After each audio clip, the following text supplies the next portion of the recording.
100% አረጋግጫለሁ። ኡስታዞች ይዋሻሉ። ቢዝነስ ነው የሚሰሩት። በቃ ምን አንተ ሙስሊም አይደለም ሲጀምር። አይ በቃ ኡስታዞች ቢዝነስ ነው የሚሰሩት የሚባል ነገር በደንብ አረጋግጥ። ሁለት እንደዚህ ታዲያ አስቀድመው ስለሰሩት ያንን ድራማ ኤክስፖዝ ማድረግና የራሳቸው ሰዎች ውሸታም ኡስታዞቻቸው ውሸታም እንደሆኑና እንደዚህ አይነት ድራማ እንደሚሰሩ ሌሎችን ለማማለያነት በሐሰት የራሳቸውን ሰዎች እንደሚያሰልሙ የራሳቸውን ሰዎች ላይ እንደዚህ እንደሚሰሩ በደንብ መሰራት አለበት። ማሳየት ያው አቅም ያንሰናል ትንሽ እዛ ላይ መስራት ነበረብን። በደንብ እንዳለ ጥለዋቸው እንዲወጡ ማድረግ እንችል ነበረ። በሱ ብቻ ማለት ነው። በዚህ መጠን ውሸታም መሆናቸውን በማሳየት ብቻ ጥለዋቸው እንዲወጡ ድራማቸውን በማሳየት ምክንያቱም አካውንታቸው ላይ ገብታችሁ ልጆቹ ሻዳ ያዙ የሚባሉት ላይ ስገቡ ከ2 ዓመት በፊት የለቀቁት ቪዲዮ የሙስሊሞች ነው አዛን ያለበት ምናምን ከዛ የሆነ ቪዲዮ ያጠፉና ወይንም አዲስ አካውንት ከፍተው እንስለም ብለው ይመጣሉ ማለት ነው። ከዛ እዚህ ሲመጡ ይያዛሉ። ያንን ድራማቸውን ተጠቅመን ብቻ ሰዎች በግፍ ጥለዋቸው እንዲወጡ አድርገዋል። እኛን ከጮሁብን በኋላ ከአቅማችን በላይ እስኪሆን ድረስ ከአቅማችን በላይ በቃ ማስተማር ስልችት እስኪለን ድረስ ለመምህራን መበተን ደረጃ እስክንደርስ ድረስ ጥሪ እስከምናቀርብ ድረስ መምህራኖችን ልጆችን እናውሰዱልን ከአቅማችን በላይ ነው ብለን ለልጆች ለመበተን እስከምንደርስ ድረስ ጥለዋቸው እንዲወጡ አድርገናል ማለት ነው። መሬት ላይ ዱቄት አድርገናቸዋል። እዚህች ያሉት ድራማ እንደሚሰሩት አይደለም። መሬት ላይ ዱቄት አድርገናቸዋል። አሁንም እንሰራለን። እነሱ ድራማ ይሰራሉ፣ እኛ በእውነትና ለእውነት እንሰራለን። እነሱ ይተውናሉ፣ እኛ ግን ስለ እውነት ለክርስቶስ እንሰራለን። ድራማ እንሰራም። እኛ በሰው ነፍስ ላይ አንቀልድም፣ ገንዘብ አንከፍልም፣ ወይንም ደግሞ ሴትን በወንድ አታለን እንደዛ አይነት ነገሮችን አንሰራም። በዚህ ውስጥ የተወሰኑ በሁለት ማሊያ የሚጫወቱ ልጆች አሉ። ምክንያቱም የኛ ትንሽ ፕላትፎርሙ ከበድ ይላል። ማንነታቸው ማይታወቁ ይመጣሉ። ፌክ አካውንት እንትን ብለው ቤት ስለከፈቱ ብቻ ማንኛውንም ሰዎች እንዳታምኑ። በተለይም ሴቶቹን በጣም ሴቶቹ ናቸው እስልምና ላይ የሚሰሩት። የሚያመጡትም የሚመልሱትም ሴቶቹ ናቸው። በዛት ጥፋትም በዛው ልክ ይመጣል በሴቶቹ አካባቢ ላይ። ስለዚህ ማይታወቁ ሴቶች አዲስ መጣው ቤት ስለከፈተች ማንኛውም ዘው ብላችሁ እንዳገቡ ጥንቃቄ አድርጉ። አሁን የምናውቃቸው ያዝናቸው 3 ልጆች ራሱ ስላሉ ፍቅረኛቸው ሙስሊም ናቸው። የእነሱን ባግራውንድ እዚህ ስማሽ አናውቅም እና ዘው ብላችሁ እንደዛ አይነት ቤቶችን አትግቡ። ለዩ። እዚህ የሚገቡ ልጆችን በተለይም እዩዋቸው፣ እንድታውቋቸው ነው እዚህ ማስገባቸው። ምናምንበትን ብቻ ነው እንደዛ የምናደርገው። ያምንባቸውን ዝም ብለን ጥልቅ አንልም ማለት ነው። እንደዛ አይነት ነገሮችን ጥንቃቄ አድርጉ። ሰዎቹ ለድራማ ቆርጠው የተነሱ ስለሆኑ አሁን ላይ የሚይዙት የሚለቁትን አተውታል። እንደዛ ነው። ወደ ዛሬ ቶፒካችን እንመለሳለን። ቅድሚያ ሰላም ብያለሁ። እንኳን ደህና መጣችሁ። እውነትሻ እኔ እንኳን ሰላም ጤና ድርሻለሁ። ቀደም ብዬ የተወደዳችሁ ከታች ያላችሁ ከላይ ያላችሁ እንደምናመሻችሁ፣ የአዲስ የተቀላቀልና አንሻም ሰላም በሉ። 1 ደቂቃ በላይ ካወራሽ በኋላ አድርሻለሁ ትላለች ማትረቢ። ቃል ቀጥል አንተ። እሺ ሰላም ክርስቶስ ይብዛላችሁ። ሰላም ብያለሁ በድጋሚ ሁላችሁንም ሰላም ክርስቶስ ይብዛላችሁ። ናኑሻ ሰላም ብያለሁ ሁላችሁንም። አብዱ ዴባ እውነት እፎያችን ሁላችሁንም ሰላም ብያለሁ። የኔ ቤት ላይ ቁጭ ብላ መጨረሻ ላይ ሰላም ትለኛለች። እንዴ ደግሞ ያው ምድል አክብር የሰጥሻት ማለት ነው። አንዳንዶቻችሁ ግን ክብር አትወዱም። ቀድመሽ ከኔ ነው መጀመሪያ ያለብኝ ሰላም ስትይ። እኔ ነኝ ቤቱ ያስገባውሻል። ክብር የሰጠውሽ እኔ ነኝ። ቤቴ ላይ ገዝቴ ላይ አስቀምጬሽ መጨረሻ ላይ ይሄ አይደረግም። ለወደፊትሽ ጥንቃቄ አድርጊ። በነገራችን ላይ ቦስ የሆነ ነገር ሲደረግ እኮ መልካም ሀሳብ ያለው ወይም ደግሞ መምህራን ይዝጉት ይባል አይደለ? መጨረሻ ላይ እሱን ከማሰብ ማክበር ነው። ላለመሸነፍ የተደረገ ጥረት ነች። እችን እናውቃታለን። አብዱል ፈተና ቤተሰቦች እንዴት ናችሁ? እንኳን ደህና መጣ። እንዴት ነህ? እንኳን ደህና ቆያችሁ። ሰላም ናችሁ? ሁሉ ሰላም ነው። ጠፍተህ ነበር እፎይ? አለ ነው። ምንድነው? ቪዲዮን አይቻለሁ።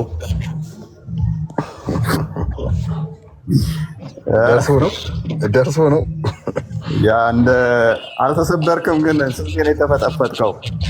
ናኑ ከቻልሽ እንደውም ትፈጩ በእናትሽ አንዴ። ቆይ ከመግባታችን በፊት ባዮ ደስ ይለኛል። ለእውነት ላኪለት። ፎርዋርድ አድርጌልሻለሁ ቴሌግራም ላይ አድርጊ ፋንዬ። ናኑ ልካልኝ ነው ያየሁት። አይ ቲንክ በትንሽ ደቂቃ ውስጥ ስንቴ ነው የተፈጠፈጡ? ኧረ አጣደፉኝ እኮ ሰውየው። እንደዚህ ነው ክርስቲያኖቹ አሳዘኑኝ። እኔ ሙስሊም ሆኜ እንደዛ ያደረጉኝ፣ እናንተነት እንዴት ነበር የሚያደርጓችሁ? ያ ሰውየው አጤራውን ማንበብ ስለሆነ እንደወጣው አይ ቲንክ ይደርባል ድምጽ። ኦኬ ቻርጅ ላይ ስለሆነ ስልኬ። ኦኬ ያ ሰውየው ቻሌንጅ የሚያደርገው ሰው አይፈልግም። የሚያውቀው ምን መሰለህ? ኦኬ በሁለት ስናወራ ይደርባል። ሰውየው የሚያውቀው ምንድነው? እሱ ሴቶችን አስገብተው እነሱ የለመዱት ምንድነው? እሱ ዘሆድ ሴቶች ያስገቡና ከዛ ከበው ያችን ምንም አታውቅ ከሆነ በቋንቋ ምናምን ብለው መሸወድ ነው የሚያውቁት እንጂ ሀሳብ ላይ አይሞግቱም። የሆነ አረብኛ የሚያውቋት አለች። ያችን በአረብኛ ቋንቋ ይዋሿችኋል፣ ይቀጥፉባችኋል ማለት ነው። እቺ የተካኑበት ስራ ነች። ከዚህ ውጭ ሌላ ምንም የሚያውቀው ነገር የለም። ለዛ ነው ሀሳብ ላይ መሞገት ስለማይችል ከቤቱ ማይወጣው። የሆነ ሴት ይከባሉ፣ ገስት ላይ ያደርጋሉ። ቋንቋ እንደማችል ካወቁ በቃ በቋንቋ ለምሳሌ ጫላ በላ የሚለው ካለ ጫላ አልበላም ብሎ የተረጉመዋል። አረብኛው ላይ አልበላም ነው የሚለው ይላል። ስለዚህ አንተ አረብኛ ማታውቅ ከሆነ እሱ ያለህን ነው የምታምነው። በዚህ ምክንያት ነው እየወጡ ጥለዋቸው ያሉት ማለት ነው። እየዋሿቸው እንደሆነ ገባቸው ሰዎች ጥለዋቸው እየወጡ ነው። አላህ ከአረብኛ ውጭ ማይሰማ የአረብ ጣዖት እንደሆነ ቀጣይ በደንብ እናሳያችኋለን። ከአረብኛ ውጭ ማይሰማ ጣዖት ነው። ሰዎቹ ደግሞ እነኚህ ውስጣቶቻቸው ለዛ ነው ለዛ ጣዖታቸው በዛ ቋንቋ ላይ የተሰፉ ናቸው። ሊዋሹለት ያንን ቋንቋ ብቻ የሚጠቀሙት እና ቃል እውነት። እሺ አንድ ያስደምጭና ለፕሮግራማችን ነው ግን ከዛ በኋላ ምን አደረገ? መሐመድ ረሱሉላህ የሚል ነገርም የለም አለ አልኩት። አወረዱት ማለት ነው። አንድ ቁጠሩ። ቀጥይ። ለማንኛውም ችግር የለ። ያነሳ ሀሳቤ ኡስታዝ ገልጸዋል። ግን መጥቷል። አሁን በጣም ደስ የሚል ነገር ልንገራችሁ። በነገራችን ላይ ዛሬ ትክክል እንዳልሆነ አረጋግጫለሁ። 100% አረጋግጫለሁ። ኡስታዞች ይዋሻሉ። ቢዝነስ ነው የሚሰሩት። ሙስሊም አይደለም። አይ በቃ ኡስታዞች ቢዝነስ ነው የሚሰሩት የሚባል ነገር በደንብ ሁለት በሉ እንደዚህ ታዲያ ነገራችን ላይ እፎይ አንዴ ሚውት አርጊውና የሚገርማችሁ ቤቱ ላይክ እኔ ቤት አንገባም ብለው አስረስ የሚባል ልጅ አለ እና ላይክ እኔ ቤት እንዳይገባ እንትንም ብለውታል። ላይክ ከዛ የአጎቴ ልጅ ነው እሱ ቤት ጋብዟቸው በቃ እኔ ጋር ምናምን ብሏቸው እሱ ጋር ነው የሄድኩት። ያው እሱ ሙስሊም ነው ያውቁታል። በእኔ ምክንያት ነው የተዋወቁት። ኢቨን ከሰውኝ ያ ቤተሰብ ሲባል ተፈልጎ እሱን ያገኙታል። ከዛ በኋላ ከእሱ ጋር ነበር ሲያደርጉ የነበሩት ማለት ነው። ለምን የከሰሱ ኡስታዞች ብዙ ኦልሞስት ሁሉ ማለት ይቻላል የሙስሊም ኡስታዞችን አውቃቸዋለሁ። ትምህርት ሳይገባቸው ሲቀር ነው ቁርአን ላይ ጎበዝ የሚሆኑት፣ ሀዲስ ላይ ጎበዝ የሚሆኑት። ይህን ነገር ተናግሬ እያንዳንዱ ኡስታዝ ትምህርት አልገባ ሲለው ነው ቁርአን ላይ ሀዲስ ላይ ምናምን ጎበዝ ቢሆኑ ያው ለማህበራዊ እንትን ለመቀላቀል ሲል ማለት ነው። እና እሱን ነገር መሰረት አድርገው ኡስታዞች ተሳደበ ብለው ከሰውኝ ነበር። ዞሮ ዞሮ እሱ ጋር ደረሰ። አይ ቲንክ እሱ የእስልምና ዩኒቨርሲቲ እንትን ነው ኮንትራክተር ነው። በዛ ምክንያት ያው እሱ ቤት ሄጄ ሙስሊም ቤት ሄጄ ያውቃል። እፎይ ማን ነው ስሙ ይሄ ልጁ ማለት ነው። ሙስሊም ሆነ ያውቃል። ሪከርድ ለማድረግ ሙስሊም አይደለም ይላል። እንግዲህ ዋናው ኡስታዝ ማለት ነው ቤተሰቦችን እያወቀ ኦኬ። አጎት አይደለም ያለው አይደለም ልጇ የአጎቴ ልጅ ነው። ቤቱ ይሄድ ነው ማለት ነው። የአጎቴ ልጅ ነው ልጁ። ሬስ የሚባለው ማለት ነው። እና ተጠርቶ ሄዶ ይሄን ነገር ያውቃል፣ ይሄን መረጃ በደንብ ያውቃል። እሱ ቪዲዮ ሊሰራ ሙስሊም አይደለም፣ በቃ ሙስሊም አይደለም ይላል እዛው ላይ ማለት ነው። እንግዲህ ሲዋሽ መጨረሻ ላይ ሲመር አይደለም ይሄን ያለው አጎት ልጅ ሳይሆን ኡስታዙ ነው እንደዛ የሚለው። እሱ ይታዘባቸዋል። ለምን ነግሯቸዋል እንጂ እሱም ጋር እኮ የተሄደው በእስልምና በሸሪያ ምንድን ነው በእስልምና ምክር ቤት እስልምና ጉዳዮች ምክር ቤት አለ። በዛ በኩል ነው እዛ ሄዱት። መጨረሻ ላይ እሱን አገናኟቸው። ከሰውኝ እኮ ነው እና እሱ ይታዘባቸዋል። መቼም ያው እሱ ህሊና ካለው ማለት ነው። ያው ህሊና ስላለው ያውቃል። በነገራችን ላይ እኛ ቤተሰብ ትንሽ እንትን ፍሪደምም አለ ማገናዘብ ይችላል። እና እሱ ጋር እያወራን ሙስሊም አይደለም ተናግሮት መጥቶ ያውቃል፣ በደንብ ያውቃል። አንድ ቀን በነገራችን ላይ ሄጃለሁ፣ አንድ ሁለት ሶስት ቀን ሄጃለሁ። ቀጥሮኝ ተዘጋጅቼ እንደምመጣ ስላወቀ ባትሪ ጨርሶብኝ እንደዚህ ደክሞኝ ምናምን ሌላ ቀን እያለ እያቋረጥብኝ ቀጠሮ እያራዘምብኝ በመሀል ከአስረስ ጋር አልናወራ በገባንበት እኮ ነው ፊቸሪንግ የገባው። እና ሙስሊም አይደለም። ቀጥ ቪዲዮ አሁን ሶስቴ ፈጥፍጦታል። እንግዲህ አሁንም አስገቡት እንደገና ማለት ነው። አይ ኡስታዝ ይቆየማ እንዴ ሙስሊም ነው ካደላ አብልፈታ ረጋ ብላ ፈራኝ። እሺ አሉ አያችሁ ዝም አለ አብዱልፈታ አንተ እሺ ያ ሙስሊም ነበር ማሻአላ ሙስሊም ማሻአላ በላይ ደግሞ የሆነ ቆሻሻ እምነት ደግሞ ይዘህ በቃ አወጣሁ በቃ አለቀ። አየሁ ተዛወጣሁ በቃ ማሻአላ ትለኛለህ ኡስታዝ ተብዬው በቃ ግን አይ ሙስሊም በቃ ተጋባ። ከዚህ በኋላ ጀማ ያው ወቁሽ ጉዱ የቆሸሸ ቢዝነስ እየሰራ መሆኑን ሰምቻለሁ። እዚህ ጋር ምን ነበር አዘዝ እዚህ ጋር እኮ እኔ በስንት ያከበርኩት ኡስታዝ አጣለሁ። ኡስታዝ የተናገረው ነገር ረብሽዋል። ተናዳል ማለት ነው ያዩ ማለት ነው። ምክንያቱም አለማመን ነው። እንግዲህ አስቡ ምን አይነት ታክቲክ ነው የተጠቀመበት። አስቀድሞ ኡስታዝዬ ብሎ አክብሮ ሲጠይቀው አናደዱት ሆን ብለው ማለት ነው። ሰደቡት። አስቀድመው ከሰደቡት በኋላ ልክ እሱን ኢሞሽናል ካደረጉ በኋላ እነሱ ጨዋጨዋ ሊጫወቱ ሙስሊም ነህ አይደለም ብለው ይጠይቁታል ማለት ነው። አሃ ኡስታዙ የተናገረህ ለካ አናዱሃል ማለት ነው። ሰው አይደል እንዴ ነው ማያናድደው? ተሰደብከው አንድን ሰው መሀይም ምንም አታውቅ ደደብ ምናምን ብለህ ከተናገርክ በኋላ ምን እንዲሰጥ ፈለክ? ከዛ በኋላ ያ ሰው ላይ እናድር ነው እንዴ? አስቀድሞ አታክ ካደረጉት በኋላ ምን አይነት ታክቲክ ተጠቀሙ? አሃ እናዱሃል ማለት ነው። ተናደሃል። አስቀድመ ለምን ተተሳደብ? ከዛ በኋላ ይቅርታ ያለው አለ እንዴ ቪዲዮ ላይ ምናልባት ይከርዱ ላይ አለ። ቆይ እንቀጥለዋለን። አስቀድመ የልብህን አደረስክና የልብህን ካደረስክ በኋላ ሰውየው ደግሞ ሪያክት በሚያደርግበት ሰዓት ላይ አይ ይቅርታ በቃ ምን ልሆንልህ ምን ላድርግልህ ተናደሃል። ይሄን የሚጠቀመው ልጁ ለምን መሰለህ? የመጨረሻ ደደብ ስለሆነ አስቀድሞ አታክ ያደርግሃል። አታክ ካደረገህ የምታክ ከሆነ ከዛ በኋላ ዘህው ሄድከው ይጠፋብህና ምን ውስጥ ትገባለህ? ስሜት ውስጥ ትገባለህ። ሪያክሽንህ ምን ይሆናል? ከዛ በኋላ ከዛ ሰውዬ ጋር የማውራትን ፍላጎትም አይኖርህም። እዛ ሄድከውንም ሀሳብ ትተዋለህ ማለት ነው። እቺ ታክቲኩ ነች የልጁ ማለት ነው። የማታ ሴት ከሆነች ግን ውዴ ማሬ ፍቅሬ እያለ ያወራቸዋል። ከውስጥ የሚያወራቸው እንዳለ መረጃዎቹ ስላለን ማለት ነው። እዚህ የሚያወራቸው ደግሞ ገስት ላይ ሲያስገባ እንደዛ ነው። ምንም ማያቅ ማታ ሴት ከሆነች ቋንቋው አረብኛው እንደዚህ ሆኖ በዚህ ወጥቶ በዚህ ገብቶ ብሎ ይቀጥፋል። በቀላሉ ሙርተዳ ወለታ ሄዳ ነበረ። ታቋታላችሁ ሶፊያ አረብኛ በደንብ ስለምታውቅ እሷ ገና ሲያት ከገስት ላይ በብሎክ ሸኛት። በሌላ አካውንት መጣችለት። በሌላ አካውንት ስትገባ ቅድም ብሎክ ስትል ገና አሁንም በብሎክ ሸኛት። ምንም አላወራችም። ምንም ሳታወራ ማለት ነው። ምክንያቱም አረብኛ ስለምታውቅ ማለት ነው። ገና ለገና ከእስልምና እሷም ጥያቄ ለመጠየቅ ገና ስለገባኝ ማለት ነው። አረብኛውን ስለሚያውቅ ሸኛት። ከዚህ በፊት ጂኤምዲ ሄዶ እንዲህ ያልከው ትክክል አይደለም እንዴት ነው ምናምን ሲለው አረብኛ ብሎ ሊያስተምረው ሞከረ። ጂኤምዲ ደግሞ በጣም ታዋቂ ነው፣ በጣም አዋቂም ነው። እንደዚህ ተራ ደረጃ ሳይሆን ከናቦ አይደር ጋርም በዛ ደረጃ ላይ ያለ ሰው ነው። ባይዘይ ከነሱ ጋር የሚግባባ ልጅም ነው። በጣም አረብኛውንም ፐርፌክት ነው። ተራ እንትን ሳይሆን መምህራቸውም ነበረ። በቃኝ ብሎ ጥሎ የወጣ ልጅ ነው።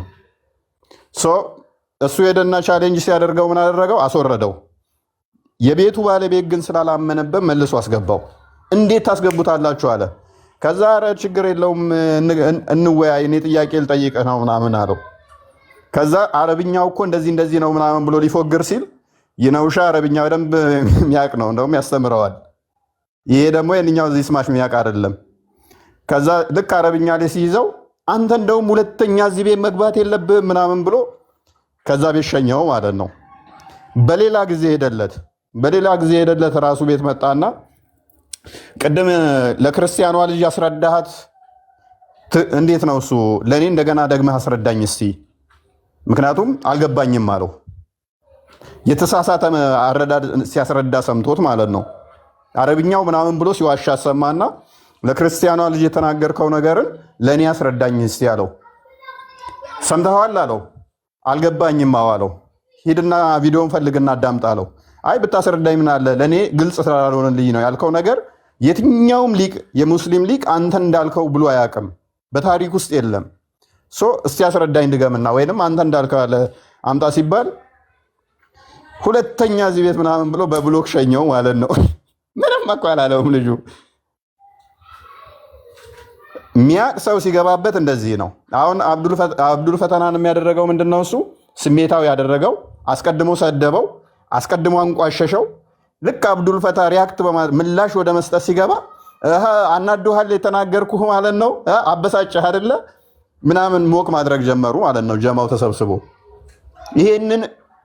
ይሄንን ያቃል የሚሉት እንግዲህ አብዱል ፈተና እንግዲህ ክርስቲያን ቢሆን እሺ፣ የኛ ልጆች አይሳደቡም። ባይዜ ክርስቲያኖችን ሄደው እነሱ ጋር አርድሃለሁ፣ ፈልጣለሁ፣ ቆርጣለሁ የሚል ክርስቲያን የለም። የነሶቹ በየቀኑ እዚህ እየመጡ አይታችኋል። በንገሌ ባገኘህ አርጄ ስጋህን በላለው ደምህን ጠጣለው እንዳሉኝ ነው በየቀኑ ማለት ነው። አብዱል ፈተናም ጎበዝ ነው፣ ከእስልምና የወጣ ልጅ ነው። ኦልሞስት ገና አልወጣም ሙሉ ለሙሉ አይ ቲንክ እስከማውቀው ድረስ ይወጣል ብዬ ግን ተስፋ አደርጋለሁኝ። እዚህ ሃይማኖት ውስጥ ይቆያል ብዬ ተስፋ አላደርግም። ነገር ግን ወጣም አልወጣም እኛ እንደ ሰው ትሪት የምናደርገው ምንድነው? እሱ አንድ የገባው ነገር አለ፣ ያልተዋጡለት ነገሮች አሉ፣ እየጠየቀ ነው። ገና ለገና እየጠየቀ ስለሆነ መጠየቅ በእስልምና አይቻልም። ባይዘ አላህ ከሚጠላቸው ውስጥ አብዝቶ የሚጠይቀን ነው። ለዚህም ነው ሙሐመድ ጥያቄ ሲጠይቁት እንረጋገም ያለው። ለዚህም ነው አብዝታችሁ እንዳትጠይቁ፣ ከጠየቃችሁ ትከፍራላችሁና የተሰጣችሁን ዝም ብላችሁ መኑ ያለው። አንድ ሙስሊም መጠየቅ ከጀመረ ከእስልምና ውስጥ በቀላሉ ጥሎ ይወጣል። የሙሐመድ ተረት ተረት ይገባዋል። እና ሜቢ እውነት ታስቀጥዩ ወይንስ ይብቃል? ዩርኮሊ ቦስ እንዴት ይሁን? ኧረ አንዴ እስቲ እዛ ጋር ትንሽ ቀጣ ያለ ከዚህ በኋላ ታሰማን እስቲ ወይ ሙሉውን እናዳምጣውና ከዛ በኋላ ከዚህ በኋላ ያለውን አሁን ከቆምሽበት በኋላ ቀጥሎ ያለውን እስቲ አሰሚ። እሺ አይ ሙሉውን እናዳምጣውና ከዛ በኋላ እንትን እንበል ብዬ ነው። አንደኛው ማጠቃለያ ትሰጣላችሁ ወደ ትምህርታችሁ እንድንገባ ወደ እንዲገለጽ ያደረኩት ማኑስክሪፕቶቹ ላይ ገባን ባይበል በመሀል ስገባ የነበረው ለዛ ነው። አፎን በመሀል ስገባ የነበረው ለዛ ነው። እንደዚህ አይነት ሰዎችን አብዱል ፈታ 1 ሰዓት 2 ሰዓት ነው ያስተናግጄ የነበረው። ከዚህ በኋላ እናስተናግዳለን። ግን እንደዚህ ሲሆን በመሀል አትግባ እንዴ! ኡስታዝ እያልኩ እያከበርኩ ተረጋጋ። እያከበርኩ ነበር ሳውራ የነበረው። እኔ ልረዳ ፈልጌ ፈልጌ ነበር ላለመጥመን ፈልጌ እስልምና ላይ እኔ ሳለ የነበረው ኢቨን ክርስቲያኖች ያንን ነገር አምጥቼ እዚህ ሆኜ ላካስተራክም ሲፈልገው ከእስልምና ለውጥ አልፈልግም ነበር። ችግር የለውም። አሪፈት አንድ ነገር ማለት የምታወራው ነገር እኮ ከእስልምና የሚያስወጣ ነገር ብዙ ነገር ተጠቅማል። ከዚህ በፊት እኮ አብዱ ፍርድ የሚሰጣችን የሚያውቀው እንግዲህ አላህ ነው። የእርስዎንም ልብ የሚያውቀው የእኔንም ልብ የሚያውቀው አንድ ነገር ልንገርህ፣ አላህ ነው የሚያውቀው። ፐርሰናሊ የማታውቀውን ነገር እርግጥ ጥሩ ነው። እኛም ሙስሊም እንድትሆን ነው የምንፈልገው እኮ ምንም እንትን የለውም። ግን ምን መሰለህ የምታደርጋቸው ነገሮች ጥሩ አይደሉም። የኒፋቅ ስራ ነው የምትሰራው። አይ ኡስታዝ ቤተሰቦች ትልቅ ቤተሰቦች ኡስታዝ ወሂድ ብለው ኡስታዝ ወሂድ ጎበዝ ነው አዋቂ ነው ብለው ብዙ ቤተሰቦች ነግረውኝ ነበር። እሱን አናግረው የሚነገር አይደለም አዋቂ አይደለም ብለህ አዋቂ አይደለም ብለህ አሁን ያከበርኩ የምናገረው እርሱን አክብሬ ይመልሱልኛል ብዬ ጥያቄዎችን ስጠይቅ ከቅድም በቃላት እየነቆሩኝ አንተ አታውቅም ነው የማታውቀውን ነገር እርግጠኛ ብዙ ነገሮች ያላነበብከውን ነገር ይኸውልህ ቃላትን የመጠቀም ነገር ሲጠቀሙ እኔ ብቻ ይግባኝ እንጂ ችግር የለውም ምን ነገር ቢሉኝ ችግር የለውም ብዬ እየሰማሁ ነበር። አሁን ምን አለ መሰለህ የማታውቀውን ነገር አትናገር። ቃላቱ ላይ ችግር የለብኝም። እኔ ማወቅ ነው የምፈልገው፣ መረዳት ነው የምፈልገው። ለዛ አንዳንዴ እሺ ይኸውልህ ልንገርህ እሺ ይቅርታ ልጠይቅህ ለቃላቱ ይቅርታ ልጠይቅህ ይቅርታ አጥፍቻለሁ። አይደለም አፉ በለኝ እሺ በቃ አፉ በለኝ በቃ ይቅርታ አታውቅም። ኤንዌስ ስለዚህ ምንድነው የልቡን ካደረሰ በኋላ ስሜት ውስጥ ከከተተው በኋላ እንትን ካለ በኋላ ይቅርታ ልጠይቅህ ምን ላድርግ እሺ አሁን ምን ልበልህ እሺ ምናምን ነገር አስቀድሞ አለመሳደብ አይ ቲንክ ረጅም መሰለኝ ቪዲዮ ወደ መጨረሻ አካባቢ ያለችው እንትን ባይውና እንዴት እንደሚሳደብም አስወጥቶትም እዛው ፓርት ላይ ያለ ረጅም ስለሆነ ሰዓት እንትን ይልብና ከቶፒካችሁ ውጭ እሺ ቀጥዩስ ልገልበጥልህ ይላል እኮ ቦስ እዚች ጋር ማለት ያ ሰምቼዋለሁ። የመጣው ቀንም ከዛ ስም ያወጣለታል መጨረሻ ላይ የሆነ ስም ይሰይምለታል። ወደ መጨረሻ አካባቢ ስለዚህ እሺ ሱረቱል አህመድ ጀበል ምዕራፍ 19 ሱረቱል አህመድ ጀበል ትንሽ እንደማስቀል አብዱዬ አው ሙስሊም እንደዛ አልከኛ ወደ መጨረሻ አካባቢ በቃ እሱ አካባቢስ እንትን አንቀልም እኔ መሸምደድ የሆነ እንደ ጀድ አልቆጥረውም ኡስታዝ። ቁርአንማ በሸመድድም እኮ አልሸመድድም ክብር ነው ብታቀበት ክብር ነው ራሱ። ሌላ ሰው ካለ ክርስቲያኖች አስገቡና እንትን እንበልና አስገቡልኝ። ኢስቲዛ ነው አሁን ይሄ በዲን ላይ መቀለድ ነው ራሱ። ይሄ ራሱ ቀጥታ ካፊር የሚያስብል ነው እንትን ነው ካፊር አሉኝ ምናምን ማለት ራሱ አይችልም። ልጁ ተወዛግቧል ዝም ብሎ ይሄ ልጅ ያቀኛል፣ በደንብ ነው የሚያቀኝ። አሰስ ቤተሰቦች ጋር ድረስ ሄደዋል። አሰስ የሚባለው ማለት ነው። ከቀጠል ደግሞ ኡስታዝ በማኑስክሪፕት ዙሪያ ለነሱ እየተከራከረላቸው ነበር። አሉኝ ምናምን ማለት ራሱ አይችልም። ልጁ ተወዛግቧል ዝም ብሎ እንትን ይላል። ተወዛግቦ ነው እንትን ምናልባትም እንትንም ሊሆን ይችላል ኩኩም ሊሆን ይችላል። በመቀጠል ደግሞ ኡስታዝ ቅድም እኮ በባይብል ማኑስክሪፕት ዙሪያ ለነሱ እየተከራከረላቸው ነበር። ሙስሊም ከሆነ አንድ ሰው ገለልተኛ ነው አይደለ? ሙስሊም ነኝ ብሏል። አይ እሱ ጥያቄ ነው። አሁን የገባኝ ትንሽ ኩኩ ሰዎች አሉ፣ ጠሾች አሉ። በዛ ላይ ደግሞ እንትና ንቅል ሰዎች እየበዙ ነው ያሉት እና አሁን ኩኩ ነው ኩኩ ስለሆነ እኔ ኩኩ መሆኑን መጀመሪያ ባትነው እስቲ አስቡ። ጥያቄ ጠይቄ ንቅል ምናምን ሲለኝ ኩኩ ምንድን ነው ያልገባኝ። ኩኩ ምን ይወድሻ እያልኩ ነበር፣ ግን በቃ ታግሰህ ያጀመረካቸው ጀዛክል እና ዩኒቨርሲቲ የሰውዬ ነው እንግዲህ አሁን አስቀድሞ አታክ አደረገው። መጨረሻም ላይ ለምንድን ነው ሳውን ኩኩ ንቅል የሳተ ምናምን እያለ ያለው ለምንድን ነው እሱ ጥቅስ አልሸመድድም ሀሳቡን ነው የምሞግተው ጥቅሱን አልሸመድድም ስላለ ምንድነው ያለው? ጠሽነ ኩኩነ ኢማጂን። በዚህ እኔ ቻሌንጅ አደርገዋለሁኝ። ጥቅስ መሸምደድ የሚፈልግ ከሆነ እስቲ ውጣና የጻፈውን አጤርራ እንትን ከማለት ከሆነ 1 ወር እንዲሸመድድ እድል ሰጥቼው እኔ በ5 ቀን ውስጥ ከሱ በላይ ሸምድጄ እመጣለታለሁ። ራሱን በዛ መጠን የሚያይ ከሆነ ማለት ነው። ለምን ጥቅስ አልሸመደድክም ብሎ ነው እንደዚህ እንትን የሚለው ማለት ነው። በነገራችን ላይ በጣም የሚታወቁ ሀዲሳትን የጠየቀው ግልጽ የሆኑ ነገር ነው። ለምሳሌ አሁን ጥቅስ አምጣ እያለ ሲያስጨንቀው የነበረው የካፊር ሰውዬ ነበር እስላም የሆነ ከዛ በኋላ ወደ ክርስትና የተመለሰ ለነቢዩ መሐመድ መገለጥ የሚጽፍ ያ ሰውዬ የራሱን ሀሳብ ሰጥቷቸው እሳቸው መገለጥ ነው ሲሉ መሐመድ ትክክለኛ ነብይ አይደለም ብሎ ሲሉ ጊዜ የለም ማስረጃ አምጣ ይሄ ልጅ ሊጠይቅ ነው። እኔ ጥቅሱን አላስታውስም ቁጥሩን አልይዝም ሀሳቡን ግን አንብቤያለሁ አለ እንደዚህ ነው ብሎ ሲያስረዳው በዛ ነው አንደኛ ጸብ የተነሳው። ሁለተኛ ደግሞ ምንድነው ያደረገው? ከዚህ በፊት ያኛው መልስ መልሶለታል አቡኪ የሚባለው አቡኪ የመለሰለት መልስና ይሄ ኡስታዝ የመለሰለት መልስ ኮንትራዲክት ያደርጋል። ሁለቱ የተለያዩ ናቸው። ሁለታችሁም አሁን ያኛው እኔ ነገርኩ ሲል አንተ የነገርከኝ እንደዚህ እሱ ደግሞ እንደዚህ ያለ ሲል ያንንም ደባብሶ ሊያልፎ ይፈልጋል። አጠቃላይ ውሸት ነበር የነገረው። ልጁ ደግሞ ወጥሮ ይዞታል። በጣም የገረመኝ ምን እንደሆነ ታውቃለህ? እሱ ጋር ከሁለት አንዳችን ስህተት ይሆናል። ስለዚህ ዝም ብለህ አዳምጠኝ። ስለዚህ እንዴት ይሄ ልጅ አዳምጣውን ከዚህ በፊት እሱ የነገረኝ ሌላ ነው፣ አንተ ምን ነገረኝ ሌላ ነው፣ ሁለቱ ተጋጩብኝ ይለዋል። ከሁለታችን አንዳችንን ተቀበል፣ የአንዳችን ስህተት ነው። ስህተት ተሳስቷል አለ ማለት እኮ ነው። ያኛውን ተሳስቷል ቢለው ያኛውም ደግሞ አንተ ተሳስተሃል ይለው ሆነ። ሁለቱም ያኛው ልጅ ያለኝ እፎይ ነብያችን ከአሁን በፊት ጠይቄ ነበር። ነብያችን የአላህን ቃል አላህ እንደዚህ አለ እያሉ እንዴት መተርጎም ይችላሉ ወይ ካልወረደላቸው ብዬ ጠይቄ ነበር። ኢቨን ተፍሲር የሚተረጉሙ ሰዎች የአላህ ቃል ካልተገለጠላቸው እንዴት አላህ እንደዚህ ለማለት ፈልጎ ነው እንደዚህ ያለው ብለው ይተረጉማሉ ብዬ ጠይቄ ምን አለኝ ልጁ፣ አይ ነብያችንም እኮ ወህይ ይወርድላቸው ነበር በጅብሪል በኩል በህልማቸው ምናምን አለኝ። ይሄኛው ደግሞ ወሂድ የሚባለው ምን አለኝ፣ አይ ነብዩ መሐመድ ከራሳቸው እውቀት ነበር የሚናገሩት፣ ሐዲሶች የሚናገሩት ከራሳቸው እውቀት ነው፣ አላህ ሰጥቷቸዋል እውቀቱን የሚል የሚጋጭ ነገር ነው የተናገሩት። ግን እንዴት ልቀበል? ይመቸው።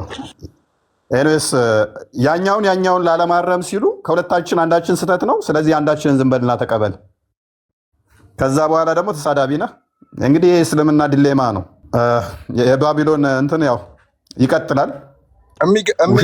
እኔ በጣም የተናደድኩት ምን መሰለህ እፎይ፣ ሁሉም ሙስሊም ሁሉም ቤተሰቦች ጀስት የነገሩኝ ይሄን ልጅ ነው ወሂድ የሚባለው ልጅ ጎበዝ ነው፣ በጣም ጎበዝ ነው። በቃ እስልምና ላይ የሆነ የዘመኑ ምንድነው ያሉኝ ብቻ የሆነ በጣም ታለንትድ አድርገው ነው የነገሩኝ። እሱ ጋር መልሶች ለጥያቄዎች መልስ አይጠፋም። እሱ ጋር በቃ መልስ አለው ነገር ነው የነገሩኝ። እንግዲህ እሱ ጋር ሲሄድ ሄድኩኝ፣ አንድ ቀን ሄድኩኝ፣ ቀጠረኝ። በሁለተኛ ቀን ጠፋ። በሶስተኛ ቀን ደግሞ እንደገና ሲሄድ ምንድነው ቻርጅ ነው ምናምን ብሎ ዘጋኝ። ከዛ በኋላ ግን ጥያቄዎችን ላይቭ ከፍቼ ለውይይት ሳቀርብ በሌላ አካውንት መጥቶ ይሰማል። ሰምቶ ተዘጋጅቶበት እንደ ፊቸሪንግ ገባ በዚህ እንትን ላይ ማለት ነው። እና ገብቶ አሁን እሱ እንደዚህ ካለኝ እንግዲህ ከሌላ ኡስታዝ ምን ትጠብቃለህ ከዚህ በኋላ? ውሸታቸውን እኛ ስለለመድን አብዱሻ ሪከመንድ ብናደርግ ያው ምንም እንዳትጠብቅ ነው። አይ ትንሽ ቤተሰቦቼ ትንሽ ይከብዳል። ቶሎ እነሱም እንዲረዱ እኮ እየጠበቅኩ ነው። ይረዳሉ። አንድ ቀን ይገባቸዋል። አይ አሁንማ እኮ በቃ ከዚህ በኋላማ ምንም ወፍ የለም። እና አሁን እኔ ክርስቲያኖች እንዲያወሩ የምፈልገው እንዲናገሩ ርዕስ እንዲያደርጉ የምፈልገው ከዚህ በኋላ ቁርአን የአላህ ቃል ነው ወር አይደለም ነገር ሳይሆን በቃ ቁርአን የሴጣን ነው፣ የርኩስ መንፈስ ነው ቁርአን። በግድያ አሁን ሴጣን ደም ይወዳል። እስልምና ላይ እረዱ ምናምን ነገር አለ ቁርአን ውስጥ። አሁን አልሸባቦች አልሲሲዎች የሚባሉት እንግዲህ ሰው የሚያርዱት ለመመሰል እስልምና እንዲስፋፋ ነው፣ ለሴጣኑ ግብር ነው። ማንኛውም ክርስቲያን እስልምና ላይ ቁርአን ልክ አይደለም ተሰርዟል ተበርዟል እንዲህ አልፈልግም። ከሁን በኋላ በቃ ቁርአን የሴጣን የጣዖት ነው። ምንም ድርድር አያስፈልገውም፣ ምንም ውይይት አያስፈልገውም። ስለዚህ የጣዖት መሆኑን የሴጣን መሆኑን እሱን ነገር ላይ ማመሳከር እንጂ ቁርአን ውስጥ ያሉ ጥቅሶችን ላይ እየከፈቱ የሴጣን ንግግር እንደሆነ መነጋገር ነው የሚያስፈልገን። ከሁን በኋላ ያላ ቃል እንደሆነ ኦልሞስት የምናደርገው እኮ እንደዛ ነው። ግን ምንድነው መሰለህ ምን እንጠቀማለን መሰለህ? አላህ ብለን ስንል እኛ አላህ ብለን አናምንም። አላህ የሁበል ስም ነው። ሁበል ደግሞ በዓል ነው፣ የበዓል ስም ነው። በቤልፌጎር የሚመለክ የነበረ ጣዖት ነው። ያ ጣዖት ደግሞ ህፃናቶች የሚታረዱለት አካል ነበረ። በተለያየ ቦታ የተለያየ ስሞች ይሰጠው ነበረ። ያ ጣዖትን ነው አምላክ አድርጎ መሐመድ ያመጣላቸው አምላክ ብሎ የሰየማቸው እንጂ አላህ የሚባል አካል አለ ብለንም አናምንም። ከና ግን ምንድነው እነሱ አምላክ ብለው ስለያዙት ያ አምላክ ብለው የያዙት ማንነቱን ደግሞ የሆነ እንትኖቹ ላይ እንገባና እነሱ ካስቀመጡት ፊክሽናል መጽሐፍ ላይ የማሳየት እንጂ አላህ አለ ብለን በልውና እኮ አናምንም። የለም መጽሐፉ ራሱ መሐመድ ወይውን የተቀበለው ከሰይጣን ነው። ምክንያቱም ራሱ ባመጣው መጽሐፍ ላይም ራሱ ሱራ 22 52 ላይ ማጥመሚያ ከሴጣን እንደሚቀበል ስለሚያስቀምጥ ተፍሲራቶቹም በተመሳሳይ ያንን ስለሚሉ ቁርአኑም ያንኑ ስለሚል ከሰይጣን ማጥመሚያ ቃላትን በምላሱ ላይ የሚጥልለት እንደሆነ መልሰው እንትን ስለሚለው ፕላስም የሚዋሽ ሰው ከሆነ ዋሸም አልዋሸም ግን የማጥመሚያ ቃላትን ከሰይጣን የሚቀበል አንድ አካል ራሱን በሰይጣን ቁጥጥር ውስጥ እንዳለ የሚያምን አካል ሰይጣን እንደሚጫወትበት ራሱ የተናገረ ነብይ ነኝ ብሎ ከ3 ዓመት ያላነሰ ብቻውን ግለ ወሲብ የሚያደርግ ሰው ህፃን ልጅን እንትን የሚል ሰው ራሱን ለማጥፋት ተራራ ላይ የሚሄድ ሰው እንደ ግመል የሚያንኮራፋ መሬት ላይ ወድቆ አንተ መሬት ላይ ወንድም ወድቆ አረፋ ደፍቆ እያንኮራፋ ብታገኘው ሜቢ ኤፒሊፕሲ ገጥሞት ኤፒሊፕሲ ይዞት ይሆናል ምናምን ብለው ወደ ሕክምና ነው የምወስደው። በባህል ዝም ብሎ ባይደረግም ክብሪት ምናምን ይጭራሉ ማለት ነው። ይሄ እንትን ነው ብለው ግን ሪከመንድ እያስተዋወቋቸው አይደለም፣ አይደረግም። ኤኒዌይስ ግን እንደዛ አይነት የገጠመው ሰው መገለጥ መጣለት ብለህ ልክ አይምሮአችሁ ውስጥ እንትን አለ፣ ነርቮች አሉ። ያቺ ነርቭ ለማይክሮ ሰከንድ እንትን በማሰራበት ሰዓት ላይ እንደዚህ አይነት ሾኮች ሊገጥሙን ይችላሉ። ማሜ እንደዚህ አይነት ችግሮች ነበሩበት እና ሲንፈራፈር አረፋ ሲደፍቅ ወይ እየመጣለት ነው ይላሉ። ልክ ትኩስ ጥጃ እንደተወለደ ነው ወድቆ የሚንፈራፈረው ይላል መጽሐፉ። ፕላስ እንደ ግመል ያጓራል ይላል እያለ መሬት ላይ ወድቆ ሲንፈራፈር ስታየው መገለጥ መጣለት። ከዛ ሲነቃ አላህ እንደዚህ ያለኝ ይላል። ይህ የጥልቁ መንፈስ እያናገረውና እየተጫወተበት ነበር። ብናገኘው ማሜን እጅና እግሩን አስረን ጸበል ወስደን እናድነው ነበረ። ጸበል ቦታ ወስደን እርኩስ መንፈሱን ገስጸንለት ነፃ ይወጣና የክርስቶስ ተከታይ ነበረ። በክርስቶስ ላይ የቀጠፈ የዋሸ ሐሰትን ያስተማረ የሰይጣንን ቃል እየተቀበለ ሰዎችን ወደ ጥልቁ የመራ ስለሆነ ማለት ነው። አላህ አለ ብለን አናምንም። መሐመድ ግን ነበረ። ያ የነበረው መሐመድ ግን ብዙ የተሳሳቱ አስተምሮቶችን አስተምሮ በቢሊየን የሚቆጠሩ ሰዎችን በየዓመቱ ወደ ገሃነም እንዲገቡ ተከታይ እያደረገ ነው። ያንን ነው የምናምነው። ኤርዌስ ዛሬ አላህ አለ ብለንም እንኳን የነሱን እንትን ስናምን ምንድነው እሱ የነሱን አስተምሮ ቻሌንጅ ለማድረግ ስናነሳ ምንድነው አንደኛ እስልምናን አምላክ ብለው የያዙት አካል ራሱ ምን አይነት ነው የሚለውን ለማሳየት ብቻ ነው። በነገራችን ላይ ለነብዩ መሐመድ የሚል ስም ያወጣለት ማን ነው? አባቱ ነው። ታውቃለህ አይደለ? አባቱ ጣዖት አምላኪ ነው። የአባቱ ስም ደግሞ አብደላ ነው። አብደላ ማለት ደግሞ ከነብያችን በፊት በነገራችን ላይ አላህ የሚባል ቃል አይታወቅም። አላህ የሚል ቃል እንግዲህ ኤሎሄ ያህዌ ምናምን እያሉ እንትን ለማለት ይሞክራሉ። የነብያችን አባት ስሙ አብደላ ነው። አብደላ ማለት ምን ማለት ነው? አቢደላህ ማለት ነው። ለአላህ ለሚባል ጣዖት ተገዢ ማለት ነው። ያ አብደላ ደግሞ መሐመድ ብሎ አወጣለት። መሐመድ ማለት ደግሞ ምንድነው? አመስጋኝ እንደማለት ነው። የሚያመሰግነው ማን ነው? ጣዖትን ነው። ሙስሊም አይደለም ስም ያወጣለት። መሐመድ የሚባል የሚል ስም ያወጣለት ሙስሊም አይደለም፣ አባቱ ነው ያወጣለት። የሁበል አምላኪ ናቸው በጊዜው የነበሩት። ሙተሊብ አያቱ በገሃነም እንዳሉ እንደገና ደግሞ እስኪሞት ድረስ እስከ ሞቱ ድረስ ኢብን ከሲርም ያስቀምጠዋል ተፍሲሩ ላይ። ሙተሊብ አብደላ የሙተሊብ ልጅ ነው። በስሩ ያሉት ሁሉም ሙተሊብም ጣዖት አምላኪ ነው። እንትና እናቱም ጣዖት አምላኪ ነች። አባቱ ጣዖት አምላኪ ነው። አጎቱ እስከሞተበት ድረስ ጣዖት አምላኪ ነው። ዘሆል ቤተሰቡ ሰይዳ ነው የምትባለው ማደጎ ወስዳው የመለሰችው ጣዖት አምላኪ ነበረች። ዘሆል በዙሪያው የነበሩ ጣዖት አምላኪ ናቸው። ኤኒዌይስ ወደ ዛሬ ቶፒካችን ስንመለስ ሀባሾችንና ዋቢያዎችን የሚመለከት ሁኔታ ከአላህ ዛት ጋር በተያያዘ ይሆናል ማለት ነው። የአላህ አካላቶች ውስጥ ብለው ከሚያምኑት ውስጥ አላህ እጅ አለው ብለው ያምናሉ ዋቢያዎቹ። እነኛዎቹ የሚሉትን እንሰማቸዋለን። አንድ ነገር ደግሞ ቦዲ ካለው ስፔስ ይፈልጋል፣ ፕሌስ ይፈልጋል። አላህ የሚባለው አካል እነሱ ያሉት መንፈስ አይደለም፣ እንደኛ እንደ አምላክ እሳቤ አይደለም። እንደ ዋቢያዎቹ አስተሳሰብ ፕሌስ እና ስፔስ የሚይዝ ነው። ባለፈው ገሃነም የምትሞላው ራሱ አላህ እግሩን ሲከትባት እንደሆነ አይተናል። ገሃነም ማለት ወይም ስፔስ ያላት ወይም ፕሌስ ያላት ነች አለ። ያንን ለመሙላት ደግሞ የአላህ እግር ካስፈለጋት የሆነ ፕሌስ ይፈልጋል ማለት ነው። አላህ የሆነ ቦታ ይፈልጋል፣ የሚይዘው ቦታ አለ ማለት ነው። አላህ ፍጡር ካልሆነ ፈጣሪ ከሆነ እንደነሱ እሳቤ ያ የሚይዘው ቦታ ራሱ ፍጡር መሆን የለበትም ማለት ነው። አላህን የሚይዝበት ቦታ ፍጡር መሆን የለበትም። ምክንያቱም ፊዚካል ቦዲ ስላለው አላህ ያንን ፊዚካል ቦዲውን ለምሳሌ ሰውን ሲፈጥር እንኳን እውነታ እንዴት ከፍችልናለሽ ፊዚካል ቦዲ እንደሆነ መጽሐፍቶቻቸው ስለሚናገሩ ግዑዝ ነገር ነው።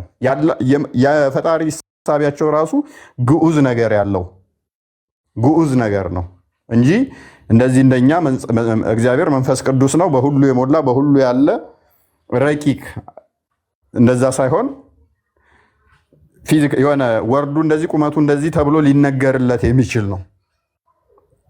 ምን ይላል ሱራ 15 ቁጥር 26 ላይ ሰውን ከሚቅጨለጨል ሸክላ ከሚገማ ጥቁር ጭቃ በእርግጥ ፈጠር ነው ይላል። ፈጠር ነው። ስንት ናቸው ፈጣሪዎቹ? ዊዶን ነው። አይ ለክብር ነው ምናምን ነገር ይሏቸዋል።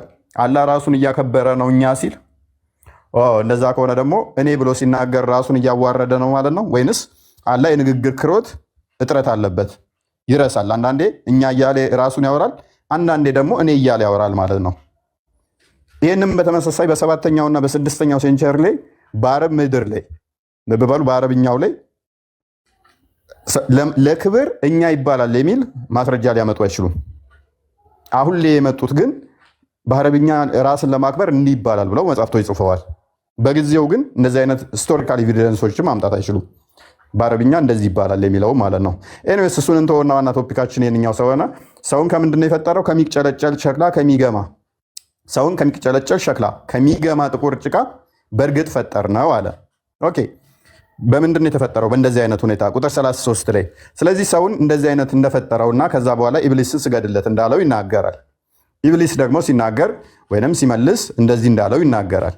የኢብሊስ ማፈጣጠር ብዙ ታሪኮች ስላሉት ለጊዜው እሱ እንተው። ከሚጨለጨል ሸክላም ከግም ጭቃ ለፈጠርከው ሰው ልሰግድ አይገባኝም። ሰው የተፈጠረው ስለዚህ እንደ እስልምናው እሳቤ አላህ የሚገማ ጭቃ አዘጋጅቶ ያንን የሚገማ ጭቃ ልክ ቤታችሁን ልመርጉ ስትሉ ገጠር ላይ ካወቃችሁ አስቀድማችሁ ጭቃ ታቦካላችሁ። ያንን የቦካ ጭቃ ግድግዳ ላይ ትመርጋላችሁ። ኦኬ እንደዛ ነው ማለት ነው። ኦኬ እንዴት ነው የፈጠረው የሚለውን ደግሞ ስንመለከት ሱራ 38:75 ላይ አንዴ ክፈችልኝ። ኢብሊስ ወይ በሁለት እጆቼ ለፈጠርኩት ከመስገድ ምን ከለከለህ አለ። በስንት እጆቼ ይላል? በሁለት እጆቼ። ስለዚህ አላህ ኢብሊስን የፈጠረው በስንት እጆቹ ነው? በሁለት እጆቹ ነው። አላህ አምሳያ የለውም ይሏቸዋል። እኔ ሁለት እጆች አሉኝ፣ አብዱል ፈተና ሁለት እጆች አሉት። ኖ አምሳያ የለውም። አትሊስት ሁለት እጆች እንዳሉት ተነገረኝ። ስለዚህ እንደኔ ግዑዝ አካል ያለው ነው ማለት ነው። አትሊስት እጁ የኔን አይምሰል፣ ግን ሁለት እጆች አሉት። የማንንም ይምሰል አቡክቶ ልክ ቅድም እንዳልኳችሁ ቤት ልትሰሩ ስትሉ አቡክታችሁ አስቀድማችሁ እንዲቦካ እንደምታስቀምጡት ሁሉ አላህ ምን አደረገ ይለናል? ጭቃ መጣና አቦካና ለ40 ቀን ያህል ያንን ጭቃ በእጆቹ በሁለት እጆቹ ገጣጠመው። ልክ ህፃኑ ናችሁ ምንድን ነው የሚባለው? እቃ ጨዋታ ነው የሚባለው። አይ ቲንክ እቃ ስትጫወቱ ጭቃ እያቦካችሁ እንደምትሰሩት እንደዛ ሰራው እያለን ነው። ስለዚህ ፊዚካል ቦዲ ያለው ነው ይሄ አካል። ይሄ አካል ሁለት እጆች አሉት። ይሄ ሁለት እጆች ደግሞ እኔን ባይመስሉም አትሊስት ሁለት በሚለውና እጆች በሚለው እንመሳሰላለን። አላህ አምሳያ የለውም የምትለውን ትጥለዋለህ ማለት ነው። አትሊስት እኔ ሁለት የሚባለው ነገር ለእጄ ተነግሯል። አትሊስት ሁለት እጆችም አሉኝ። መልኩ ምንም አይነት ይምሰል፣ ቁመቱና ሳይዙ ምንም ይምሰል፣ ግን ሁለት እጆች አሉት። እኔም ሁለት እጅ አለኝ። ያንን በሁለት እጆቹ በጭቃ አብኩቶ አዳምን ገጣጠመው ይለናል። ቀጣይ አንብቢው። ከዛ ምን ይላል? his pleasant part came out in the God's right hand ደስ የሚያሰኘው ደስ የሚለው ክፍሉ ምን አደረገ? ከአላህ በቀኝ እጁ ወጣ። and his unpleasant part in God's left። ከዛ ይሄ ቁርአኑ ላይ የገማ ብሎ የገለጸዋል አይደለ? አንፕሌዘንት የሆነው የደስ የሚያሰኘው የከፋው የሚያስጠላው በምን ወጣ? በግራ እጁ በኩል በግራ በኩሉ ወጣ። ከዛ ምን አደረገ? God then wiped his hands one with the other and so mixed both pleasant and unpleasant. ከዛ በኋላ ምን አደረገ? እጆቹን እርስ በራሱ ጠራረገና ይሄንን ደስ የሚለውን pleasant የተባለውን በቀኝ እጁ ወጣውና unpleasant የተባለውን በግራ እጁ ወጣውን ምን አደረገ? ቀላቀለ፣ ደባለቀ። በምኑ? በእጆቹ ማለት ነው። በእጆቹ ቀላቀለ። ስለዚህ አንዳንድ ይሄ ጽሁፍ የእፎይ ነው እንዳይሉ የማን ሐዲስ ነው? የእፎይ ነው እንዳይሉ ጽሁፉ የማን ነው? እስትረፋ ጠበሪ፣ ታላቁ ሙፈሲር ጠበሪ ስቶሪ ኦፍ አዳም ብላ ያስቀምጣል። ፔጅ 222 እንግዲህ አዳም ምንድነው ልክ ጭቃቃ እንደምንጫወተው እንደዚህ አቡክቶ አጨማልቆ እንደዚህ ነው የሰራው። ስለዚህ ምን አለው ማለት ነው? የሚነካ የሚዳሰስ የሚያዝ እጅ አለው ማለት ነው። ምክንያቱም ያንን ጭቃ እንዴት ነው የሰራው? በሁለት እጆቹ። ከዛ በኋላ እጆቹ ምን አደረጋቸው ይላል? እንትን አደረጋቸው፣ ሚክስ አድርጎ በዛ ጭቃዎቹን ቀየጣቸው። በእንደዚህ አይነት ሁኔታ ነው ሰውን የሰራው ብለው ያምናሉ ሙስሊሞች። ስለዚህ አላህ ፊዚካል የሆነ ቦዲ እንደኔ ግዑዝ ነው ወይንስ እንደኔ የሚዳሰስ ግዑዝ አይደለም፣ እንደኔ ታንጀብል የሆነ ሊነካ ሊዳሰስ ተጨባጭ የሆነ እጅና አካል አለው የለውም? ወይንስ መንፈስ ነው እንዳትሉ መንፈስ ነው አልተባላችሁም። ስለዚህ እንደኔ እጅ አለው አላህ። እንደዚህ አይነት አምላክ ደግሞ ካለ ያ እጁ ስፔስ እና ፕሌስ ይፈልጋል። ዓለም ከመፈጠሯ በፊት ምን ላይ ነበር የተቀመጠው? ይህን የሚያስረዳን ሙስሊም እንፈልጋለን ማለት ነው። ቀጣይ ሁሱ ይሰማል። ገስ ላይ ማን ያለው?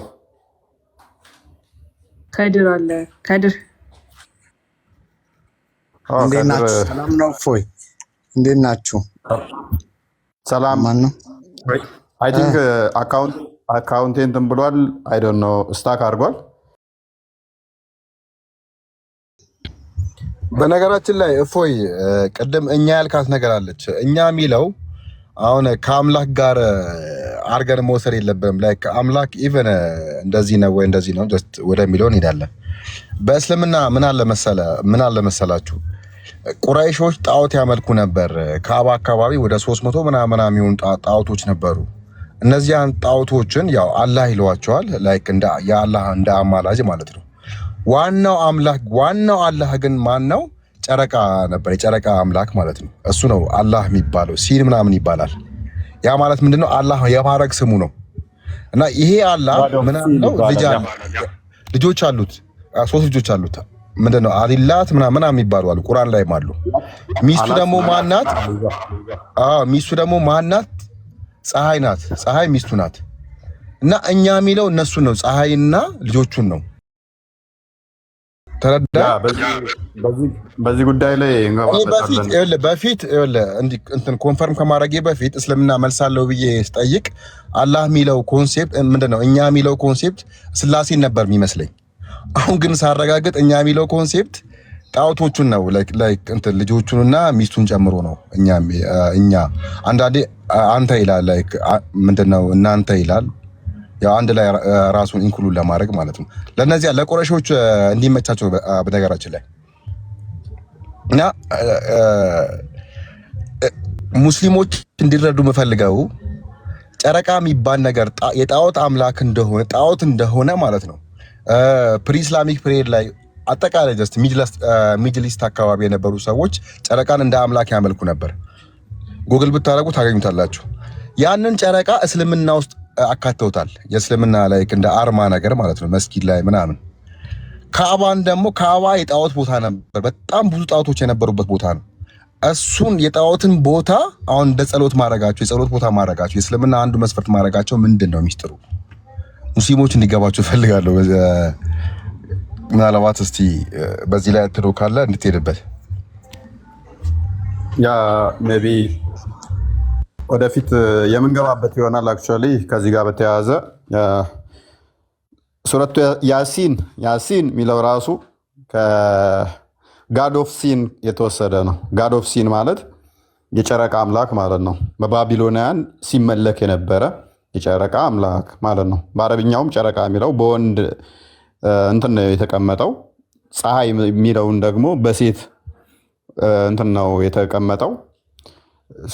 በእስልምናው የጨረቃው አምላክ ወንድ ነው። ፀሐይ ደግሞ ሴት ነች። ባልና ሚስት ናቸው ተብሎ ይታመናል። እሱም ወደፊት በደንብ የምገባበት ይሆናል። ሜይ ቢ አላህ ራሱ ሙን ጋድ እንደሆነ የእነሱ ታላቁ የእስልምናን የሙሐመድን ሲራ የጻፈው እብን ሻቅ ላይም 7ኛው ፔጅ ላይ አላህን ሙን ጋድ ብሎ ያስቀምጠዋል። ሙን ጋድ እንደሆነ ያስቀምጠዋል ማለት ነው። እና ብዙ እንትኖች አሉ የጨረቃ ጋር በተያያዘ አንድም ቁርአን ክፍል ላይ የለም፣ ሐዲስም ላይ የለም። ጨረቃን ራሱ ምልክት ያደረጓቸው ከዚሁ የተነሳ ነው። ጨረቃን መስጊዳቸው ላይ ያደርጋሉ። አንዳንዶቹ የገባቸው ይሄ እኮ ከጣዖታውያን የተወሰደ ነው፣ ጨረቃን መስጊድ ላይ መጠቀም የለብንም የሚል ሙግት አላቸው አሉ። ግን አብዛኞቹ ጨረቃን እንደ ምልክት እና አርማ አድርገው ወስደውታልም። ያንን አርማ አድርገው የወሰዱት ያው ከጣዖታውያኑ የተወሰደ ቀጥታ ስለሆነ አላህ ራሱ በጨረቃ ይምላል። በጨረቃ አላህ ራሱ ይምላል። በጨረቃ ምላለው ጎበቀደደ ጊዜ ምናምን ብሎ እንትን ይላል ማለት ነው። ሰው በጨረቃ የሚምለው ያው እናንተ የምምሉት በአምላካችሁ ወይንም በበላያችሁ ባለ አካል ነው።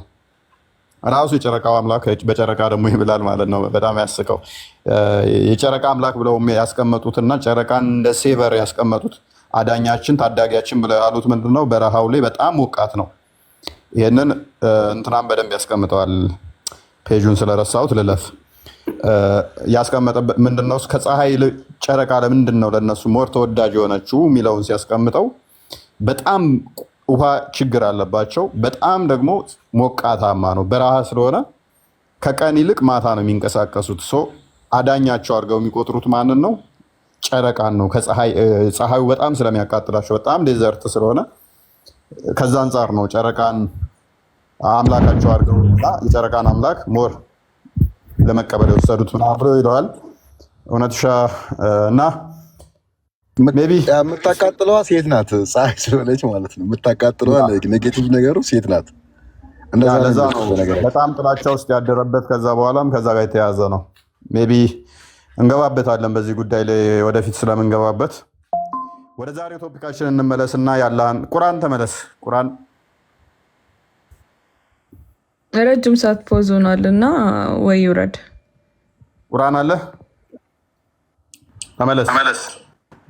ለሪፖርት ይሆናል። ተመለስ። ከምናስወጣ ተመለስ።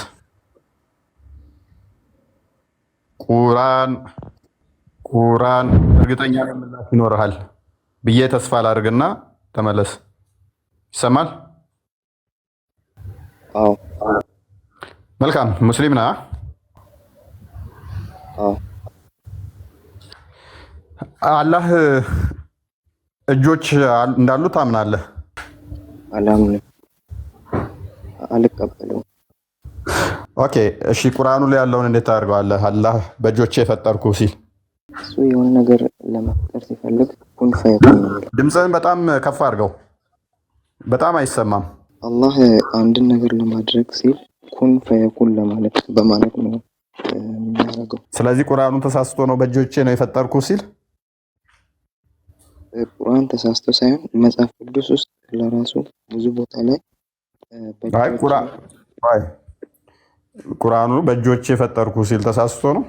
እጆቹን እንዴት ነው የምታስረዳው? ሌላ ጉዳይ ነው። በሁን የፈጠረው ደግሞ ሌላ ጉዳይ ነው።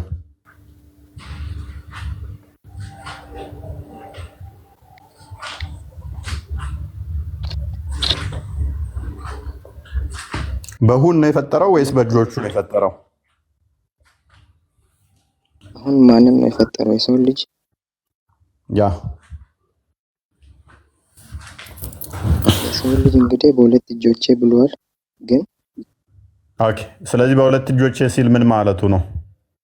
ወይ ትንሽ ይለፈኝ፣ ሌላ እመጣለሁ። መልካም። በዛውም ቼክ አድርገው እንድመጣ ሁለቱ እጆቹ በቀኝ በኩል ሁለት ቀኝ እጆች እንዳሉት ሐዲስ ላይ ተቀምጧል። ነብዩ አላህ ሁለት ቀኝ እጅ አለው ብሏል። እኔ ሁለት ቀኝ እጅ አይደለም ያለኝ አንድ ቀኝ እጅ ነው ያለኝ። ስለዚህ እኔና አላህ እንመሳሰልም። ግን 5 ጣቶች እንዳሉት ያስቀምጣል ሐዲስ ላይ። እኔ 5 ጣቶች አሉኝ፣ አላህም 5 ጣት አለው። አላህ እጅ አለው፣ እኔም እጅ አለኝ። ስለዚህ እንመሳሰላለን። አትሊስ ፕላስ ደግሞ ለመፍጠር የፈለገ ጭቃውን አብኩቶ ከዛ በኋላ በቀኝ እጁና በግራ እጁ ሁለቱን አደባልቆ አንድነት እንደሰራው ሙፈሲሮች አስቀምጠዋልና ሜቢ እሱንም አስበህበትና በኋላ ልጠይቅ ስለምችል ማለት ነው። መልካም አርዲ ሰላም ነው። እንዴት ናችሁ? ሰላም ናችሁ ወይ? ሰላም ብያለሁ፣ እግዚአብሔር ይመስገን። የልጁ ፕሮፋይል ፒክቸሩ እና ድምፁ አንድ ላይ አይሄድም። ጎራዴ የያዘ ሰው ምናምን ፕሮፋይል ፒክቸሩ ላይ አድርጎ ድምፁ ግን በሁለት እጆቹን የፈጠረው ሲል አብረዋል ሄዳለ።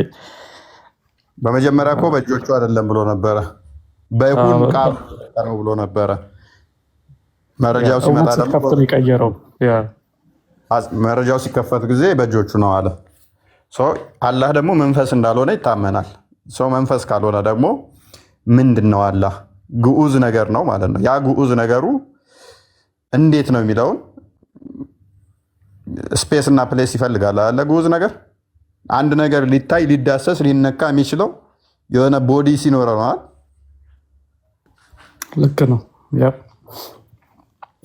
ይህም በተለያየ ቦታ ላይ አላህ ፊዚካል ቦዲ እንዳለው ማሳየት በጣም በብዙ ሜይ ቢ በዛውም እንደውም ይህ አላህ የፈጠራቸው አካል እነሱ ብለው የሚያምኑት በአይምሯቸው የሳሉት ማንንም አይመስልም፣ አልወለደም፣ አልተወለደም የሚሉት አካል የአፂም አልባው ፍሪዝ ባለፀጉራሙ ሜይ ቢ እውነት እሱንም ማዘጋጅልን ከቻልሽ ወይም አርዴ ከቻልክ ቢያን አልተልቢስ ላይ ስላለ ወይ እንትኑ ላይ የምታወጡት ከሆነ እስላም ዌብ ዶት ኮም ላይ የምታወጡ ከሆነ ቮሊም 7 ፔጅ 288 ላይ ታገኙታላችሁ። ወይንም ደግሞ በመጽሐፉ አረብኛው የምትፈልጉ ካላችሁ ቢያን አልተልቢስ 290 እስከ 298 ባለው ላይ ስለዚህ ጉዳይ የተቀመጠ ነው። ወንድማችን አላህ እንደኛ ጸጉሩ ፍሪዝ የሆነ ፂም አልባ ቆንጅዬ እንደሆነ አላህን መጥቶ ያሻሸው አላህን ያቀፈው አይምን ሙሐመድን እጁ ቀዝቃዛ የሆነ ቢጫ ልብስ የሚለብስ የሙሐመድን ሱና ግን አልተጠበቀም የማይጠብቅ ማሜን በእጆቹ መጥቶ ኢቨን ሲነካው ፊል ያደርገዋል። ድመት አፍንጫዋ ቀዝቃዛ ነው ይባላል። ልክ እንደዛ የአላህም እጅ በጣም ቀዝቃዛ ነው ይላል። ልቤ ድረስ ተሰማኝ፣ ጉሮሮዬ ድረስ ተሰማኝ ይላል። ማለት ጉሮሮ ውስጥ ነው እንደ እጁን የሰደደበት ጡቴን ሁሉ ተሰማኝ ይላል ሲያሻሸው። እጆቹ ፊዚካል ቦዲ እንደሆኑ እንረዳለን ከዚህ ማለት ነው።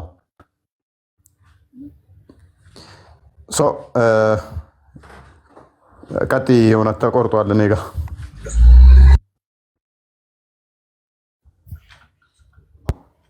እሺ ያው ሰይፈዲን እና ከድር ስላሉ እነሱ እንቀበላቸው አይሻልም? ግን እዚህ ጋራ ቢያን ምንድን ነበረ ስሙ? ቢያን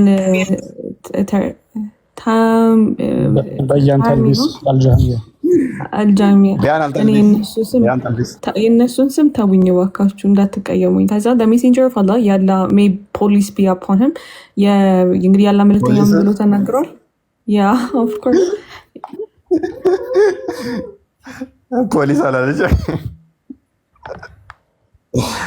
I saw my Lord in the form of a young man በእንግዲህ በወጣት ልጅ ገጽ ወይም ደግሞ በወጣት ልጅ ሁኔታ ማንን አየሁት? ጌታዬን አየሁት። who had an abundance of frizzy cats and with abundance ማለት ክፍት የሆነ የተንትን ምንድን ነበር ስሙ? ይሄ የተትረፈረፈ አለ የተትረፈረፈ ፍሪዚ ካት እንደ ግሪን በአረንጓዴ ስፍራ ላይ በወጣት በአጠቃላይ ላጠቃልላቸው እና በወጣት በአረንጓዴ ቦታ ላይ በወጣት ልጅ በወጣት መልክ አየሁት ብሎ ያስቀምጣል። ስለዚህ ይህ አካል ነው ፈጠረን ብለው የሚያመልኩት አካል ፂም የሌለው ጸጉሩ ፍሪዝ ችምችም ያለ ፍሪዝ ጸጉር ያለው አረንጓዴ ቦታ ላይ ያየው እጁ ቀዝቃዛ የሆነ ሜቢ ቀዝቃዛ የሆነው ያኔ የገማውን ጭቃ ሁለቱን ሲያቀያይጠው የገማው ጭቃው ደግሞ ከግራ እጁ ወጣ፣ ጥሩ ሽታ ያለው ደግሞ ከቀኝ እጁ ወጣ። ቅድም ባየነው መሰረት ከሚገማ ከሚቅጨለጨል የሚለው ስማኝ አንዴ ስማኝ፣ በማስረጃ አውራ። ዝም ብለህ አፍ እንደመጣልህ እንዳታወራ፣ ማስረጃ እያሳየክ አውራ። እሺ ክፈችለት። የቀደመው ላይ ግቢ ጠበሪ ላይ ላሳየህ። አንተ ከገማ ጭቃ ነው የተሰራው፣ ለምንድን ነው የሚገማው የሚለውን ጠበሪ ምን ብሎ አስቀምጦልሃል? አንተም እኮ እንደዛው ነህ እኮ። አብረን እናንብበው። እኔ በእንደዚህ አይነት ሁኔታ የሆነ ፂም አልባ የሆነ ሰውዬ ፍሪዛም ሰውዬ ፈጠረኝ ብዬ አላምንም። አንተ የምታምነውን ነው እያሳየው ያለሁት። አንተ የምታምነው እኮ በአንደኛ ሰው ነው፣ በአንዳንተ ሰው ነው። ግን ራስን ቀድመህ አስተካክል አንተ ራስህ። ሰፊያድን ሶሪ፣ ይኸውልህ አንብበው። ምን ይላል? እንግሊዝኛ ራሱ ማንበብ አልቻልክም እኮ። መጽሐፍ ቅዱስ ራሱ በትክክል አንብብ። እሺ ቀድመህ። እሺ ችግር የለውም በቃ ስለኔ እውቀት ተወና አሁን አንብብ። ያው ተከፍቶላል። ወጣ ምን ነው ወረደች። እሺ ቀጥይ፣ እውነት ቀጥይ። እሺ ወደ የትኛው? ወደ ቀደመው ወደ ወጣትነቱ ልመለስ። ያ ወጣት ሰውዬ እንዴት አድርጎ ፈጠረን ብለው ነው የሚያምኑት? በጭቃ ከዛ ፈርመንት እንዲብላላ ለ40 ቀን እንዲብላላ አድርጎ ከዛ መልካሙ አንብቢ። ያ ጎረምሳው ፀጉሩ ፍሪዛም ፂም አልባው አካል ጭቃ ቦካ ለ40 ዓመት አቆየው። ያንን ጭቃ እንዴት እንዳቦካና እንደፈጠረን ብለው እንደሚያምኑ አሳያቸው። እሺ ከዛ ምን አደረገ? የአደምን ጭቃ ፈርመንት እንዲያደርግ አደረገ። for 40 days ለ40 ቀናት ፈርም እንዲብላላ አደረገውና ከዛ በኋላ ምን አደረገ? he then put him together with his own hands። ከዛ በኋላ እንዲብላላ ለ40 ቀን እንዲብላላ የተደረገው ጭቃን በሁለት እጁ ምን አደረገ? አንድ ላይ ምን አደረገ? ሚክስ አደረገ፣ አቀላቀለው፣ ሰራው ማለት ነው። ከዛ ደስ የሚለው ክፍሉ his pleasant part came out in God's right hand። ፕሌዘንት የሆነ ደስ የሚለው ፓርቱ ምን ከአምላክ ቀኝ እጁ ወጣ። and his unpleasant part in God's left። ከዛ ደስ የማይለው ደግሞ ከምን ወጣ? ይሄ ከሚገማው ጭቃ አይደለ ፈጠርኳቸው ያላችሁ እና እሱ ፓርት ማለት ነው ከበግራው ወጣ። God then wiped his hands one with the other። አንደኛውን በአንደኛው እጁን ጠራረገና ምን አደረገ? and with the other and so mixed both pleasant and unpleasant። ከዛ በኋላ ምን አደረገ? እጁን ከጠራረገ በኋላ አንደኛውን ከአንደኛው ምን አደረገ? ከደስ የሚለውን ደስ ከማይለው ጋራ አቀላቀለ። ፕሌዘንት የሆነውን ከአንፕሌዘንቱ ጋራ፣ ደስ የሚል ሽታ ያለውን ከሚገማው ጋራ ማለት ነው። ሶሪ ፎር ማይ ላይክ አይ ካን ናት ሴይ ሶሪ። አማርኛው እንደዛ ነው የሚለው ቁርአኑ። ያ ቴንኪው፣ እናመሰግናለን። አንቺ ሴትዮ አማርኛ ማስተማር አለብን። ኤኒዌይስ ያ ፂም አልባ የሆነው ፍሪዛሙ ሰውዬ አረንጓዴ ቦታ የተገኘው እንዴት ፈጠረን ብለው ያምናሉ?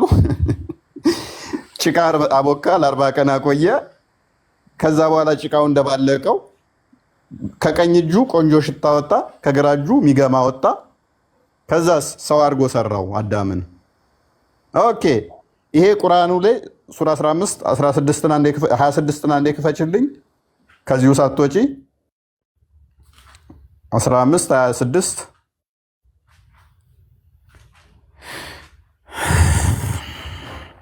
ሰውን ልብ በሉ ከሚጨለጨል ሸክላ ከሚገማ የገማበት ምንድነው? እሱ ከግራ እጁ የወጣው ነው ይለናል።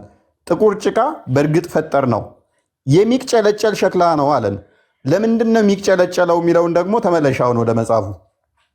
ለምንድነው የተጨለጨለው ሲባል ከፍ በይና እሱን አሁን 62ኛውን አንብቢው። ኦኬ ከእንትን ጀምረሽ አንብቢው። ሶ ጋድ ክሬትድ አደም ከሚለው ጀምረሽ አንብቢው። ያ ከሱ ጀምረሽ አንብቢው። ሚዩት ላይ ነሽ፣ እውነት ሚዩት ነሽ። እያወራሁ ነበረ። እሺ ሶ ጋድ ክሬትድ አደም አዝ አ ሂውመን ቢንግ። ከዛ ምን አደረገ? አምላክ አደምን የሰው ልጅ አድርጎ ሰራው። he was a body of a clay for 40 years the extent of Friday። ከዛ በኋላ ይሄኛው እንግዲህ ከፍራይዴ የምትለው ቃል ከቁም ነገር እንዳትቆጥሯት እሺ። ቦሮድ ናት፣ ከባይብል በብድራት የመጣች ናት፣ ከመጽሐፍ ቅዱስ ማለት ነው። እና ይሄኛው ለ40 ዓመታት ያክል ምንድነው በጭቃ ካልነት የቆየው ምን አደረገ? ከዛ የቆየው አዳም በዛ ሰዓት ላይ when the angels passed by him መላእክቶች በሱ ጎን በሚያልፉ ሰዓት they were frightened by what they saw በሚያዩት ነገር ምን ይሉ ነበረ? ይፈሩ ነበረ። the angels most frightened was ኢብሊስ። ከዛ among the angels ከኤንጅሎቹ ከነዛ ከመላእክቶቹ መካከል ማን ነበር በጣም ደግሞ ፈሪው? ኢብሊስ ነበር። I'm really sorry ምን ያደርጋል? He would pass by him, kick him, and thus make the body produce a sound as a potter's clay does. ከዛ በኋላ ልክ እንደ ሸክላ ሰሪ እንደሚሰራው ጭቃ ምን አይነት ድምፅ ያወጣ ነበር? ስለሚፈራው ምን ያደርጋል? በእሱ አጠገብ ሲያልፍ ይመታው ነበረ። ሲመታው ደግሞ ያኛው በጭቃነት ያለው አካል ምን አይነት ድምፅ ያወጣ ነበረ? እንደ ሸክላ ሰሪ እንደሚሰራው ጭቃ ማለት ነው። ከዛ ዳር ሶሪ እውነት እዚህ ጋር እንደ ሸክላ ሰሪ እንደሚያወጣው ድምፅ የሚለው ሸክላ ባዶ ሸክላ ስትመቹ የሚያስተጋባ ይሄ ድምፅ ያወጣ የለ ሰውየው እንደዛ አይነት ድምፅ ያወጣል ነው የሚለው። ከሸክላ የተሰራው ሰውዬ መታ ሲያደርገው ሰውየው እንደ ሸክላ አይነት ድምፅ ያወጣል። ኢብሊስን አስቦ ነው ግን አደምን የሚቀጠቅጠው። አላህ እንደዚህ ነው፣ ልብ በሉ። አላህ ፈጠረ፣ በጭቃ ሰራውና ገተረው አንድ ቦታ 40 ዓመት ሙሉ ማለት ነው። መላኢካዎች መፍራት ጀመሩ። ሲያልፉ በስሩ ሲያዩ ተገትሮ 40 ዓመት ሙሉ ከጭቃ የተሰራውን አካል ሲያዩ ይፈሩት ጀመር። ግዙፍ ነው፣ 60 ክንድ የሚረዝም ነው። ይህንን 60 ክንድ የሚረዝም ሲያዩት ይፈሩ ጀመር። በጣም ከሚፈሩት አንዱ ኢብሊስ ነው አለ እና ባለፈ ቁጥር ጠለዝ አድርጎት ያልፋል ማለት ነው። ከዛ ሲጠልዘው እንደ ሸክላ ክችልችልችል ይላል ማለት ነው። ልክ ከሚቸለቸል እንትን እንዳለው ቁርአኑ ላይ ማለት ነው። እንደውም አሪፍ ኮመንት አየሁኝ ከታች እንደ ጀበና፣ በቃ ጀበና ወገቡን መታ ስታደርጉት ያለው ድምፅ ልክ እንደዛ ማለት ነው። ሰውየው እንደ ቀፎ መታ ደስ ይላል። ቀፎም ስለሆነ ነው አክቹዋሊ ቀፎ ስለሆነ ነው። ቀጥይ እንደውም አንብቤው፣ እንደውም የኛውን ይብቃን ብዬ ነበረ። ቀጥይ ቆይ፣ እንደውም ቀፎ መሆኑን እዚሁ እናሳየው። ሚዩት ነሽ፣ ቀጥይ። አሁን እሳለሁ ይሰማል። ከዛ ምን ማለቱ ነው ይሄ ብሎ ተናገረ። God says from salsal like a potter's clay ብሎ የሚቅለጨለጭ ሸክላ አላለም እዚህ ጋር አለ። ከሚቅለጨለጭ ሸክላ ከሚገማ ጥቁር ጭቃ በእርግጥ ፈጠርን ያለውን እዚህ ጋራ ምን ማለት እንደሆነ አብራራው ጠበሪ ማለት ነው። then he would say what were you created from? What were you created for? ለምንድን ነው የተፈጠርከው ብሎ ይናገራል። ይሄን ደግሞ ተናጋሪው ማን ነው? ኢብሊስ ነው። እሺ he entered his mouth and leaped from his posture. ከዛ ምን ያደርጋል? በአፉ ይገባና ከበስተኋላው ባለው ቀዳዳ በኩል ይወጣል። then ሽንት ቤት ነው የገባው። That's what it says. ኧረ እውነት ግልጽ አድርጊላቸው ለሚያዳምጡት። ኢብሊስ በአደም አፍ በኩል ገብቶ በመቀመጫው በኩል ይወጣል። ኢብሊስ ራሱ ማለት ነው። መቀመጫ ምንድን ነው? አንተ ደግሞ በስርዓት ተርጉም። አንተም አይ ኖ ነገሩ ግልጽ፣ ማን ነው የገባው ማን ነው የወጣው የሚለውን ሰው እንዲያውቅ ብዬ ነው እኔ። ቤት በኩል ወጣ የሚለውን ሰው ይገባዋል። እሱ በአዳም አፍ ውስጥ ገብቶ እንግዲህ ኢብሊስ በቂጡ ወጣ። ለምን? ስለፈራ አቀጫጭሎት። ይሄ ሁሉ ተረት እንግዲህ ስለምናስተምሮ ነው። ለዛ ነው እንደ ውዱ ስናደርግ አፋችንን ቂጣችንን የምናጥበው። ለዛ ይሆን እንዴ? ለዛ ነው አፍ ውስጥ እንዳይገባና እንትን እንዳይልብህ እኮ ነው። ቂጣ ውስጥ እንትን እንዳይል ነው። ፈስ ለምን ይሸጣል ተብሎ ነብዩ ተጠይቆ ኢብሊስ ወደ ውስጥ አዳም ውስጥ ስለቆየ በዛ ምክንያት ነው ብሏል።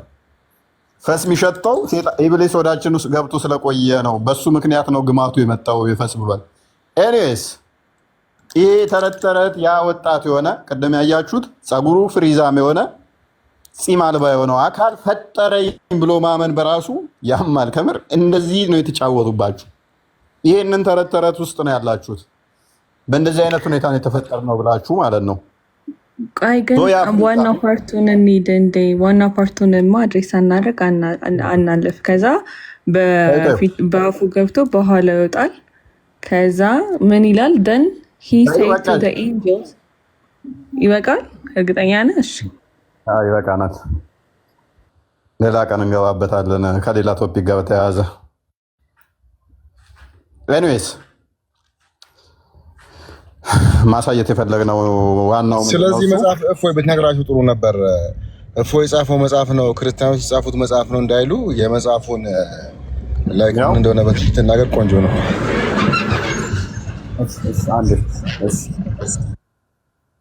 እሺ እውነት ቀጥይ። በቃ እሺ ጨርሹ። እሺ በቃ ጨርሹ። እሺ ቆረጥኩሽ እና ቅር አለሽ መሰለኝ። ኧረ እኔ አላለኝም። ያው ድፍንና ክፍት ይታወቅ ብዬ ነው። ኦኬ ባይድ እሺ ደን አለና ከዛ በኋላ ወደ መላእክቶቹ ይሄድና ማን ያው በአፉ ገብቶ በኋላ የወጣው አካል ከዛ ዶንት ቢ አፍሬድ ኦፍ ዳት ዋን ያንን ነገር ሲተላለፉ ሲያዩት የሚፈርታል አይደለ? እሱን ነገር አትፍሩት። ፎር ዩር ሎርድ ኢዝ ሶሊድ። ከዛ ጌታችሁ ምንድን ነው? ድፍን ነው። ጌታችሁ ድፍን ነው ይላል እዚህ ጋር። ጌታችሁ ድፍን ነው ያልካልና ዌራስ ዲስ ዋን ኢዝ ሃሎ። ይሄኛው ጌታችሁ ድፍን ነው አለና ይሄኛው ባለቀዳዳ ነው አላቸው። ቼክ አደረገ ገብቶ ይሄው ባዶ ነው ማለት በቃ በአፉ ገብቶ በቂጡ ከገጠ በኋላ ክፍተትም አለው ውስጡም ባዶ ነው። ያ ውስጡ ክፍተት እንዳለ ሲመታ የሚጮኸውም ለዛ ነው። ባይዘው ይሄ ድምጽም ያለው ማለት ነው። ልክ እንደ ሸክላ ሰሪ ሸክላ ጨቃ። ከዛ where I am given the authority over him I shall ruin him ብሎ ይናገራል። እንግዲህ በሱ ላይ ስልጣን ሲሰጠኝ ምን አደርገዋለሁ?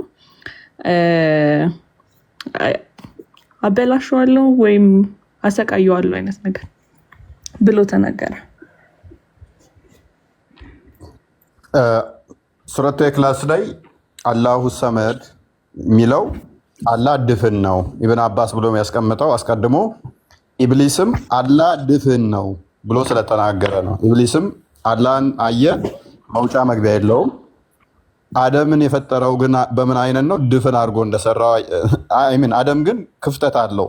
በአፉ ገብቶ በቂጡ ወጣ ማለት ነው። ከዛስ ምን አለ? ይሄንማ ልንፈራው አይገባም። ምክንያቱም መፈራት ያለበት ድፍን የሆነውን ነው አላህን። ይሄንኛው ቀዳዳ ያለበት እኮ ነው፣ ክፍተት ያለው ውስጡ ናቀው ማለት ነው። እና አላህ እንግዲህ በእጁ ሲሰራ ያ ፂም የሌለው አላህ ፂም አላወጣም። እስካሁን አውጥቷል አላወጣም? ሜቢ አርዲን ጠይቁት። እነሱ ሀገር አርቆ መመርመሪያ ቴክኖሎጂ ስላላቸው ቼክ አድርገውት ከሆነ ምናልባት አብዱልፈተናም የጠየቀው ጥያቄ ስለሆነ ማን ነው ይሄንን የጻፈው የሚለውን ለማሳየት ያክል ኢማም አጠብሪ ወይንም ኢብን ጀሪር አጠብሪ የሚባለው የእስልምና ሊቅ ነው ይሄንን የጻፈው። ታላቅ ሊቃውንታቸው ነው። ትልቅ ቦታ የሚሰጠው ነው። በጣም ትልቅ ቦታ የሚሰጡት የታሪክ ጸሐፊ፣ የተፍሲር ጸሐፊ ነው። እንግዲህ አጣብሪ ማለት ምናልባት አጣብሪ ማን መስክሮለታል ከተባለ ፈትዋ የተሰጠበትንም ከፍተን ልናሳያችሁ እንችላለን። ካሉት ተፍሲሮች ውስጥ ይሄኛው እያሳየናችሁ ያለነው ተፍሲር ነው እያልን ሳይሆን ይሄ ከሲራ መጽሐፎች ውስጥ ከታሪክ መጽሐፎች ውስጥ አንዱ ነው። ሲራ ሳይሆን ሂስትሪ ማለት ነው። አንዱ መጽሐፍ ላይ የተቀመጠውን ነው እያሳየናችሁ ያለነው። ግን አዲስ በለው አክቹዋሊ፣ ምክንያቱም ቼን ኦፍ ናሬሽን ሆነ ያው እስናድ አለው። ስለዚህ አዲስ መቁጠር ትችላላችሁ። ቼን ኦፍ ናሬሽኑ ከላይ ያሳያቸው።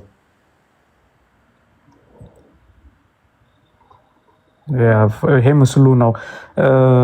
የተፍሲር ስራው ላይ ግን በተገናኘ ኡላማዎች አንድ ላይ የተስማሙበት ነገር ቢኖር የኢብን ጀሪር አጣብሪን የሚያክል ተፍሲር ስራ የለም እና ሞስት አውተንቲክ ደግሞ በጣም ትክክለኛ የሆነው ተፍሲር የኢብን ጀሪር አጣብሪ ነው ብለው ፈትዋ የተሰጠበትን ማስረጃ ማሳየት እንችላለን። ምናልባት አንዳንድ ሙስሊሞች እኛ ደግሞ አጣብሪ ምናምን ከኢብን ከሲር ሁሉ በላይ ሊያረጉ አሚን ከኢብን ከሲርን ከሱ በላይ ሁሉ ሊያረጉ የሚሞክሩ ስላሉ ማለት ነው። ለዛ ነው እቺ ሜንሽን ለማድረግ ነው።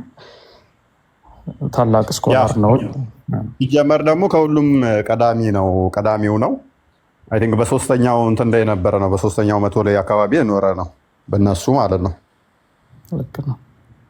ያ 200 which means መሐመድ ከሞተ ከስንት ዓመት በኋላ ማለት ነው? ከ200 ምናምን ዓመት በኋላ ማለት ነው።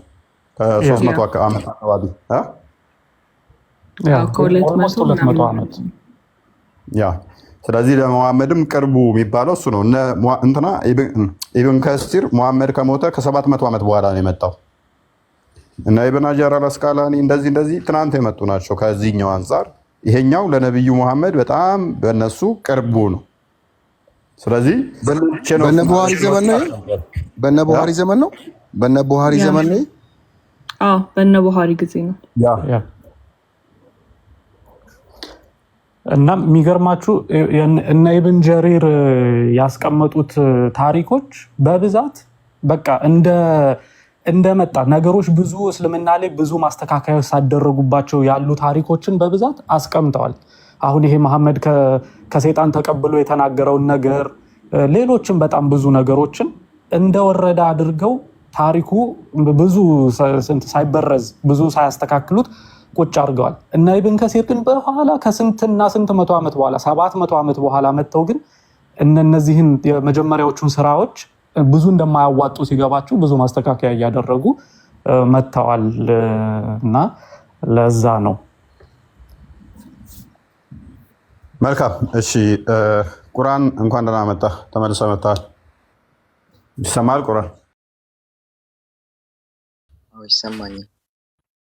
ኦኬ ሜቢ ለየትኛው ጥያቄ ልመልስልን ነው የመጣው? ቅድም የቤት ስራ ሰጥቼ ነበር የልከው። ኦኬ ፈጣሪ እጅ የለውም ስትል በምን አይነት ከየትኛው ኮንሰፕት ላይ ማለት እንዴት? ቁርአኑ ከሚጨለጨል ሸክላ ከሚገማ ፈጠርኩ የሚለውን 3875 ላይ ሱራ 3875 ላይ በእጆቼ ፈጠርኩ ይላል። ሙሐመድ ደግሞ ደጋግሞ አላህ እጆች እንዳሉት ተናገረ። ኦኬ እንደገና በእጆቹም ደግሞ እንደሚነካካው እንደሚያሻሻው ተናገረ። ማለት ይህን እንዴት እንረዳው? አላህ መንፈስ ነው እጅ ከሌለው? ይሄን አያዤ አንድ ጥያቄ አለኝ። እንደዚህ በእጁ ቁርአን እባክህን ድምፅህን ከፍ አድርግልን። ማይክህን ወይ አስተካክለው ወይ ድምፅህን ከፍ አድርግ። ምንም አትሰማ።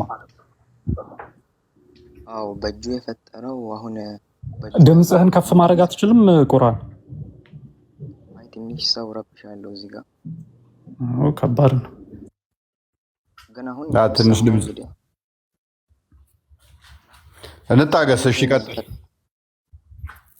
ፈጣሪ ያደረገ ያለው ይሄን ነገር ለአዳም ብቻ ነው አይደል?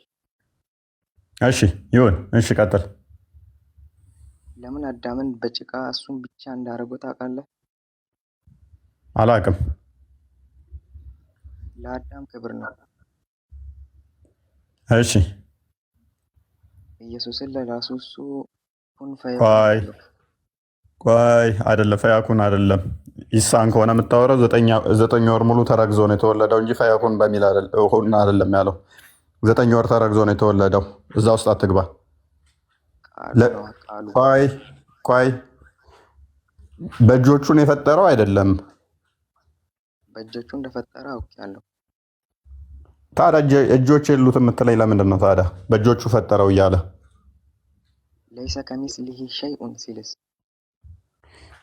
እሱ አንደኛ የራስ ግጭት ሊሆን ይችላል። ሁለተኛ የኔና ያሬድም እጅ አይመሳሰልም። የኔና ያሬድ አሻራም የተለያየ ነው።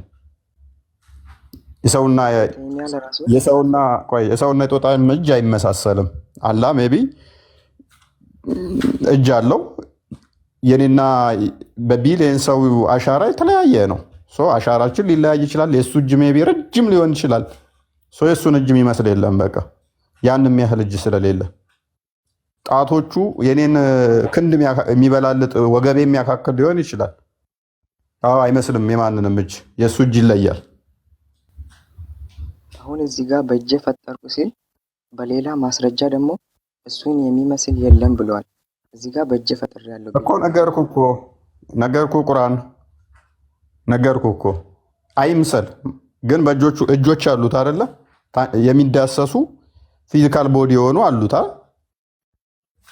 የማንንም አይምሰል፣ የማንንም አይመስልም። ምክንያቱም የእሱ እጅ ስፔሻል ነው፣ የተለየ እጅ አለው። ያ እጁ ግን ፊዚካል ቦዲ ነው አይደለ? አይደለም፣ ፊዚካል ነው ብሎ የገለጸበት ቦታ የለም። ኦኬ፣ ምንድን ነው እሱ? እሺ ታዲያ በእጄ ፈጠርኩት ሲል እሱ ነው ያወራው እንጂ ማንም ያየ የለም።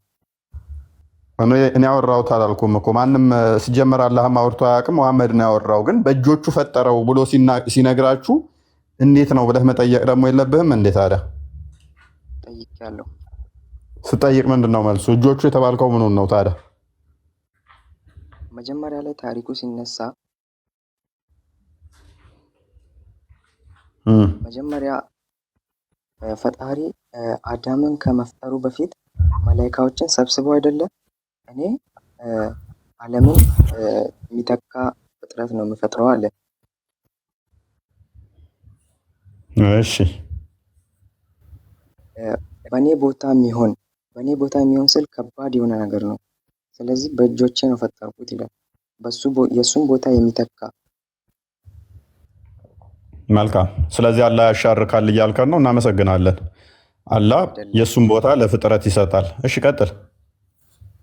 የእሱን ቦታ እኮ አይደለም እንደዛ፣ ቁርአኑ እንደዛ አይተረጎመም። አንተ ነው ያልከኝ። አንተ እንዳልከኝ እየሄድኩልህ ነው። ቀጥል፣ ችግር የለው። ትንሽ ድምፅህን ከፍ አድርግና ቀጥል። አላህ በእሱ ቦታ እሱ የሚተካ ፈጠረ። ቀጥል። እሺ ዓለም ላይ ማለት ነው። ኢኒ ጃኢሉን ፊል አርድ ኸሊፈተን ያለበት ቦታ ላይ። ስለዚህ ከራሴ የሆነ መንፈስን ስሰጠው እናንተ ደግሞ ትሰግዱለታላችሁ አላቸው መላእክቶች። እኔ እኮ ወንድማችን ቁርአን እጆች የሚለውን በምንድን ነው የተረጎማችሁት ነው የጥያቄ። በቃ እሱ ነው። በሁለት እጆቼ የሚለው ማን ነው? እሱ ኢብሊስ ነው? አላህ ነው? አላህ ነው። አቡ ተይሚያ ለራሱ እንደዚህ ብሎ ተርጉሞታል። ምን ብሎ? አልስቲዋኡ ማዕሉሙን ወልከይፊየቱ መጅሁሉን ወልኢማኑ ቢሂ ዋጅብ ወሱአሉ አንሁ ቢድዓ። እሺ ተርጉመው። አልስቲዋኡ ማዕሉሙን እዛ መኖሩ ወይንም ደግሞ አካሎቹን እንደነገረን ወይንም በቃ እኛ ምናምን። ድምፅን ከፍ አድርገው። ቁርአን እየተሰሙ አይደለም ከስር።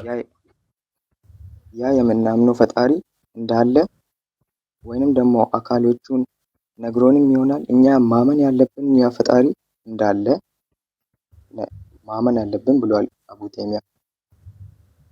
እኔ አትመን መቼ ወጣኝ? ቁርአን አካሎች እንዳሉት አመንክ አትመን አላልኩህም። በሁለት እጆቼ ብሏል። አትሊስት ሁለት እጆች አሉት የሉትም? አላህ አለኝ ብሏል።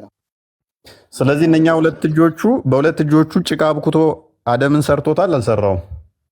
ሰርቶታል። ስለዚህ እነኛ ሁለት እጆች የአላህ በሁሉ ቦታ ይገኛሉ። እጆች በእጆች ፈረሱ እንጂ ሌላ ዲቴል አድርጎ ያወጣው ነገር የለም። ስለዚህ ያ የአላህ እጅ የሆነ ቦታ ላይ የተገደበ፣ የሆነ ቦታ ላይ የተቀመጠ፣ የሆነ ቦታ ላይ የቆመ፣ የሆነ ቦታ ላይ ያለ ነው አይደለ? እዚህ የለም አይደለ? ያጁ የአላህ እጅ አንተ ጋር አለ? የለም። ስለዚህ የአላህ እጅ አንተ ጋር የለም። የት ነው ያለው የአላህ እጅ? አርሽ ላይ። ስለዚህ አርሽ ላይ የተቀመጠ ሁለት እጆች ያሉት አካል አንተ በአይምሮህ የሳልከው ሁለት ቀኝ እጆች አይ ቲንክ ሁለት እጆች ያሉት ብቻ ተው፣ ሁለት እጆች ያሉት አደምን በጭቃ ከሚገማ ጭቃ ከሚጨለጨል አብኩቶ የፈጠረው አንተ የምታመልከው አርሽ ላይ ተኝቶ ሊሆን ይችላል፣ ቆሞ ሊሆን ይችላል፣ ተደላድሏል ይላል። አክቹዋሊ ለሱ መደላደል እንዴት እንደሆነ ባላቅም እንደዛ አይነት ነው የሳልከው ማለት ነው። ስለዚህ ፊዚካል ቦዲ ያለው ነው ማለት ነው። እኔ ደግሞ እዚህ ጋር የምጠይቀህ ጥያቄ አለ። በዚህኛው ትስማማለህ ባልኩ? አሁን እጆች አሉኝ ብሏል እንጂ ሌላ ነገር የነገረን የለም። የተገደበ ነው ያልተገደበ ነው ምናምን የለም። አንተ ነገርከኝ እኮ እዚህ ያለው ያልኩ የለም አልከኝ። የለም ካልከኝ እዚህ እኮ ተገደበ። በቃ የት ገደብከው? አርሽ ላይ ገደብከው። ከአርሽ ውጭ ያለ አላህ እጅ ከአርሽ ውጭ ያለ። ስለዚህ በአርሽ ላይ ተገደበ ነው አላህ። አርሽ በምትባል ስፔስ ላይ ተገድቦ ወይም ቆሟል ወይም ተኝቷል ወይም ደግሞ አየሩ ላይ ተንሳፎበታል። እጆቹ የተገጠሙለት እጆቹ ከሰውነቱ ፓርት ጋር ከሌሎቹ ጋር ከባቱ ከጣፋው ጋር ከእግሩ ጋር ከሰውነቱ ክፍል ጋር የተገጠመ ነው ወይንስ ሁለት እጆቹ ለብቻ ነው ያሉት ከሌላው ሰውነት ጋር? አንዴ ለምሳሌ የሆነ ምሳሌ ትንሽ ምሳሌ ልስጥ። አፍሪካ አለች እንበል። አፍሪካ ደግሞ ዓለም አለች። ዓለም ደግሞ የኛ ፕላኔት አለች። እንደዚህ ያለ ጋላክሲ አለ። ዓለም ላይ ብዙ ቢሊዮን ጋላክሲ አለ። ይሄን አርሽ የቱ ጋር ነው የምናገኘው? ይሄ አርሽ ብለህ ታስባለህ? የትም እናገኘው። ምክንያቱም ለምን መሰለህ? እሱ የኔ ችግር ሳይሆን አርሽ የተገደበ ነገር አይደለም። ቆይ እንደተገደበ እኔ ላሳይ ይችላል የተገደበ እንደሆነ። ምክንያቱም ጠርዝና ጨረቃ ላይ እኮ ነው እፎይ። አርሽ የሚባለው ጨረቃ ነው። ችግር የለውም። ቆይ ቁርአን በሁለት መልኩ መልስልሃለሁኝ የተገደበ መሆኑን። አንደኛ ሱራ 69 ቁጥር 17 ላይ 8 መላኢካዎች አርሹን ጠርዝና ጠርዙን ይሸከሙታል። አንዴ ክፈችልኝ። አንደኛ መልስ ነው። ጠርዝና ጠርዙን የሚይዙ ከሆነ በትከሻቸው የተገደበ ነው ማለት ነው። ጠርዝ አለው which is ሊሚት አለው እንትን አለው። ምንድነው ጠርዝ ምንድነው የሚባለው? ጫፍ ማለት ነው። ኢንዲንግ ፖይንት ምንድነው የሚባለው? ኢንዲንግ ፖይንት አለው። ስለዚህ የተገደበ ነው። 8 መላኢካዎች ጠርዝና ጠርዙን የሚሸከሙት ስለሆነ ሱራ 40 ወይንም 7 ሱራ 69 ሱረቱ ሐቅ 17 ላይ አንዴ ክፈችልኝ። ከሁለት አንዱ የተገደበ መሆኑን ላሳየ። የተገደበ አይደለም ብለኛል።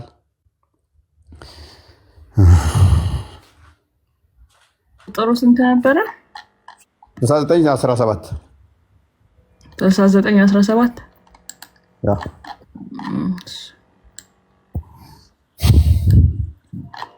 ይሄ መጀመሪያው መልሴ ነው። አልተገደበ የሚል ግን መረጃ ታመጣልኛለህ። አንድ ታመጣልኛለህ፣ አንድ አመጣልሃለሁ። መላእክትም በጫፎቻቸው ላይ ይሆናሉ። በምን በጫፎቻቸው ላይ ይሆናሉ። የጌታን ማርሽ በዚያ ቀን 8 መላኢካዎች ከበላያቸው ይሸከሙታል። መላእክቶች ናቸው ይሸከሙት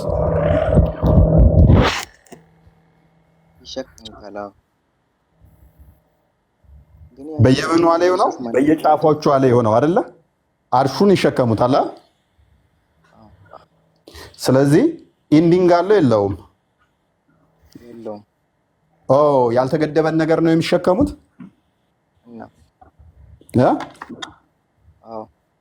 በየጫፎቻቸው ማለት ምን ማለት ነው?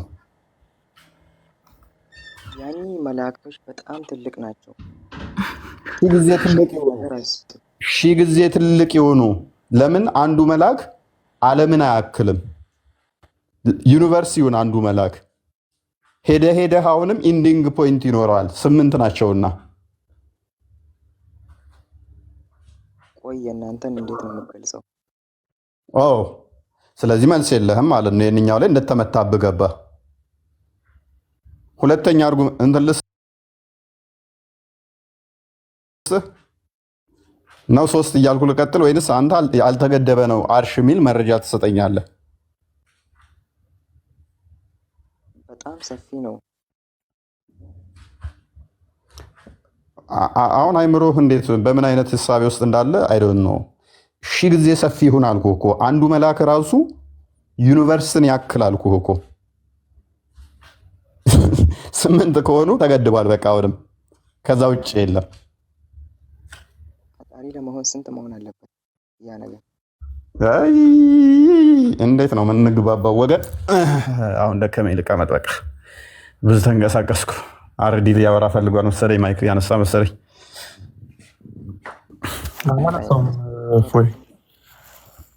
ደከመኝ፣ ቁርአን ደከመኝ። ቁርአን ሌላ ሰው ቢገባም አሪፍ ነው። ለነገሩ ድምፁም ለመደማመጥም አይመችም። ቆይ አንዴ አውጣኝ። ቁርአን ሌላ ሰው ካለ ለሌላ ሰው እድል እንስጥ። አንተ ይሄንን ነገር ሄደ ቼክ ብታደርገው የተሻለ ነው። በእጆቹ ሲል ምን ማለት ነው? እንዴት ሆኖ ነው አላህ እጅ ያለው የሚለውን እጆቹ የት ነው ያሉት?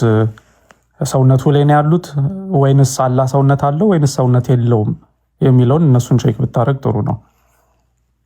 ቆይ ለምሳሌ የእናንተ ፈጣሪ ለራሱ በኢየሱስ ተገልጧል።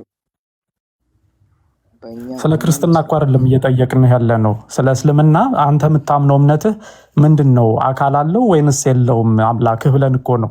ለምንድን ነው ክርስትና ጋር መምጣት ያስፈለገ? ያንተን እምነት እኮ ነው እየጠየቅን ያለ ነው። ሲጀመር የመጀመሪያ ፈጣሪ ስንል እኮ እኔና አንተ ሳንመጣ በፊት እኮ ነው። ምን ታዲያ አይ ከመጣን በኋላ ነው። አሪ እኛ ከመጣን በኋላ ነው። እኛ ከመጣን በኋላ ነው እኮ አላልህም እኮ። ሳንመጣ በፊትም ቢሆን የጠየቅንህ ጥያቄ እጆቹ ሲል እጅ አለው ወይ? እጅ ካለው እጁ ምን ላይ ነው ያለው? አካል አለው ወይ ነው ወይንስ አየር ላይ ነው ያለው እጁ? እንዴት ነው ይሄ ነገር የሚለውን ነው እየጠየቅን ያለ ነው። ምንድን ነው እኛ ከመምጣታችን ጋር ምን አገናኘው? ስልክ የለ አሁን እኛ አይ ቁርአን ይብቃ በቃ ፕሊዝ። በደንብ ድምጽ ተሰምቶ ማውራት የምትችል ጊዜ ብትመጣ ነው የሚሻለው። እኔ እንደዚህ ማውራት አልችልም። ይብቃ።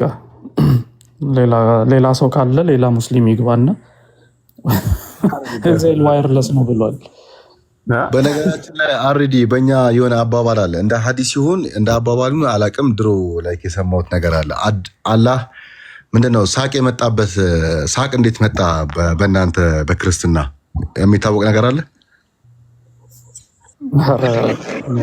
በእኛ አለ። እስልምና ሙሉ ነው ልንገራችሁ። እና አላህ አደምን በጭቃ ፈጠረውና መጀመሪያ ድፍን ነበር እና ከዛ ነፍስ ከዘራለት በኋላ ሆዱ እየተነፋ መጣ እና ሆዱ እየተነፋ በጣም ሲነፋበት ያው በታች ምንድነው እንትን ሰራለት፣ ቂጥ ነው ምናምን ሰራለት። ከዛ በኋላ ተነፈሰ። ሲተነፍስ መላኢካዎች ሳቁ። ከዛ በኋላ ነው ሳቅ የመጣው። ማሻአላ ተክቢር ተክቢር። አላሁ አክበር። አይቀልድ እኮ እስልምና ተረት ተረት እኮ በቃ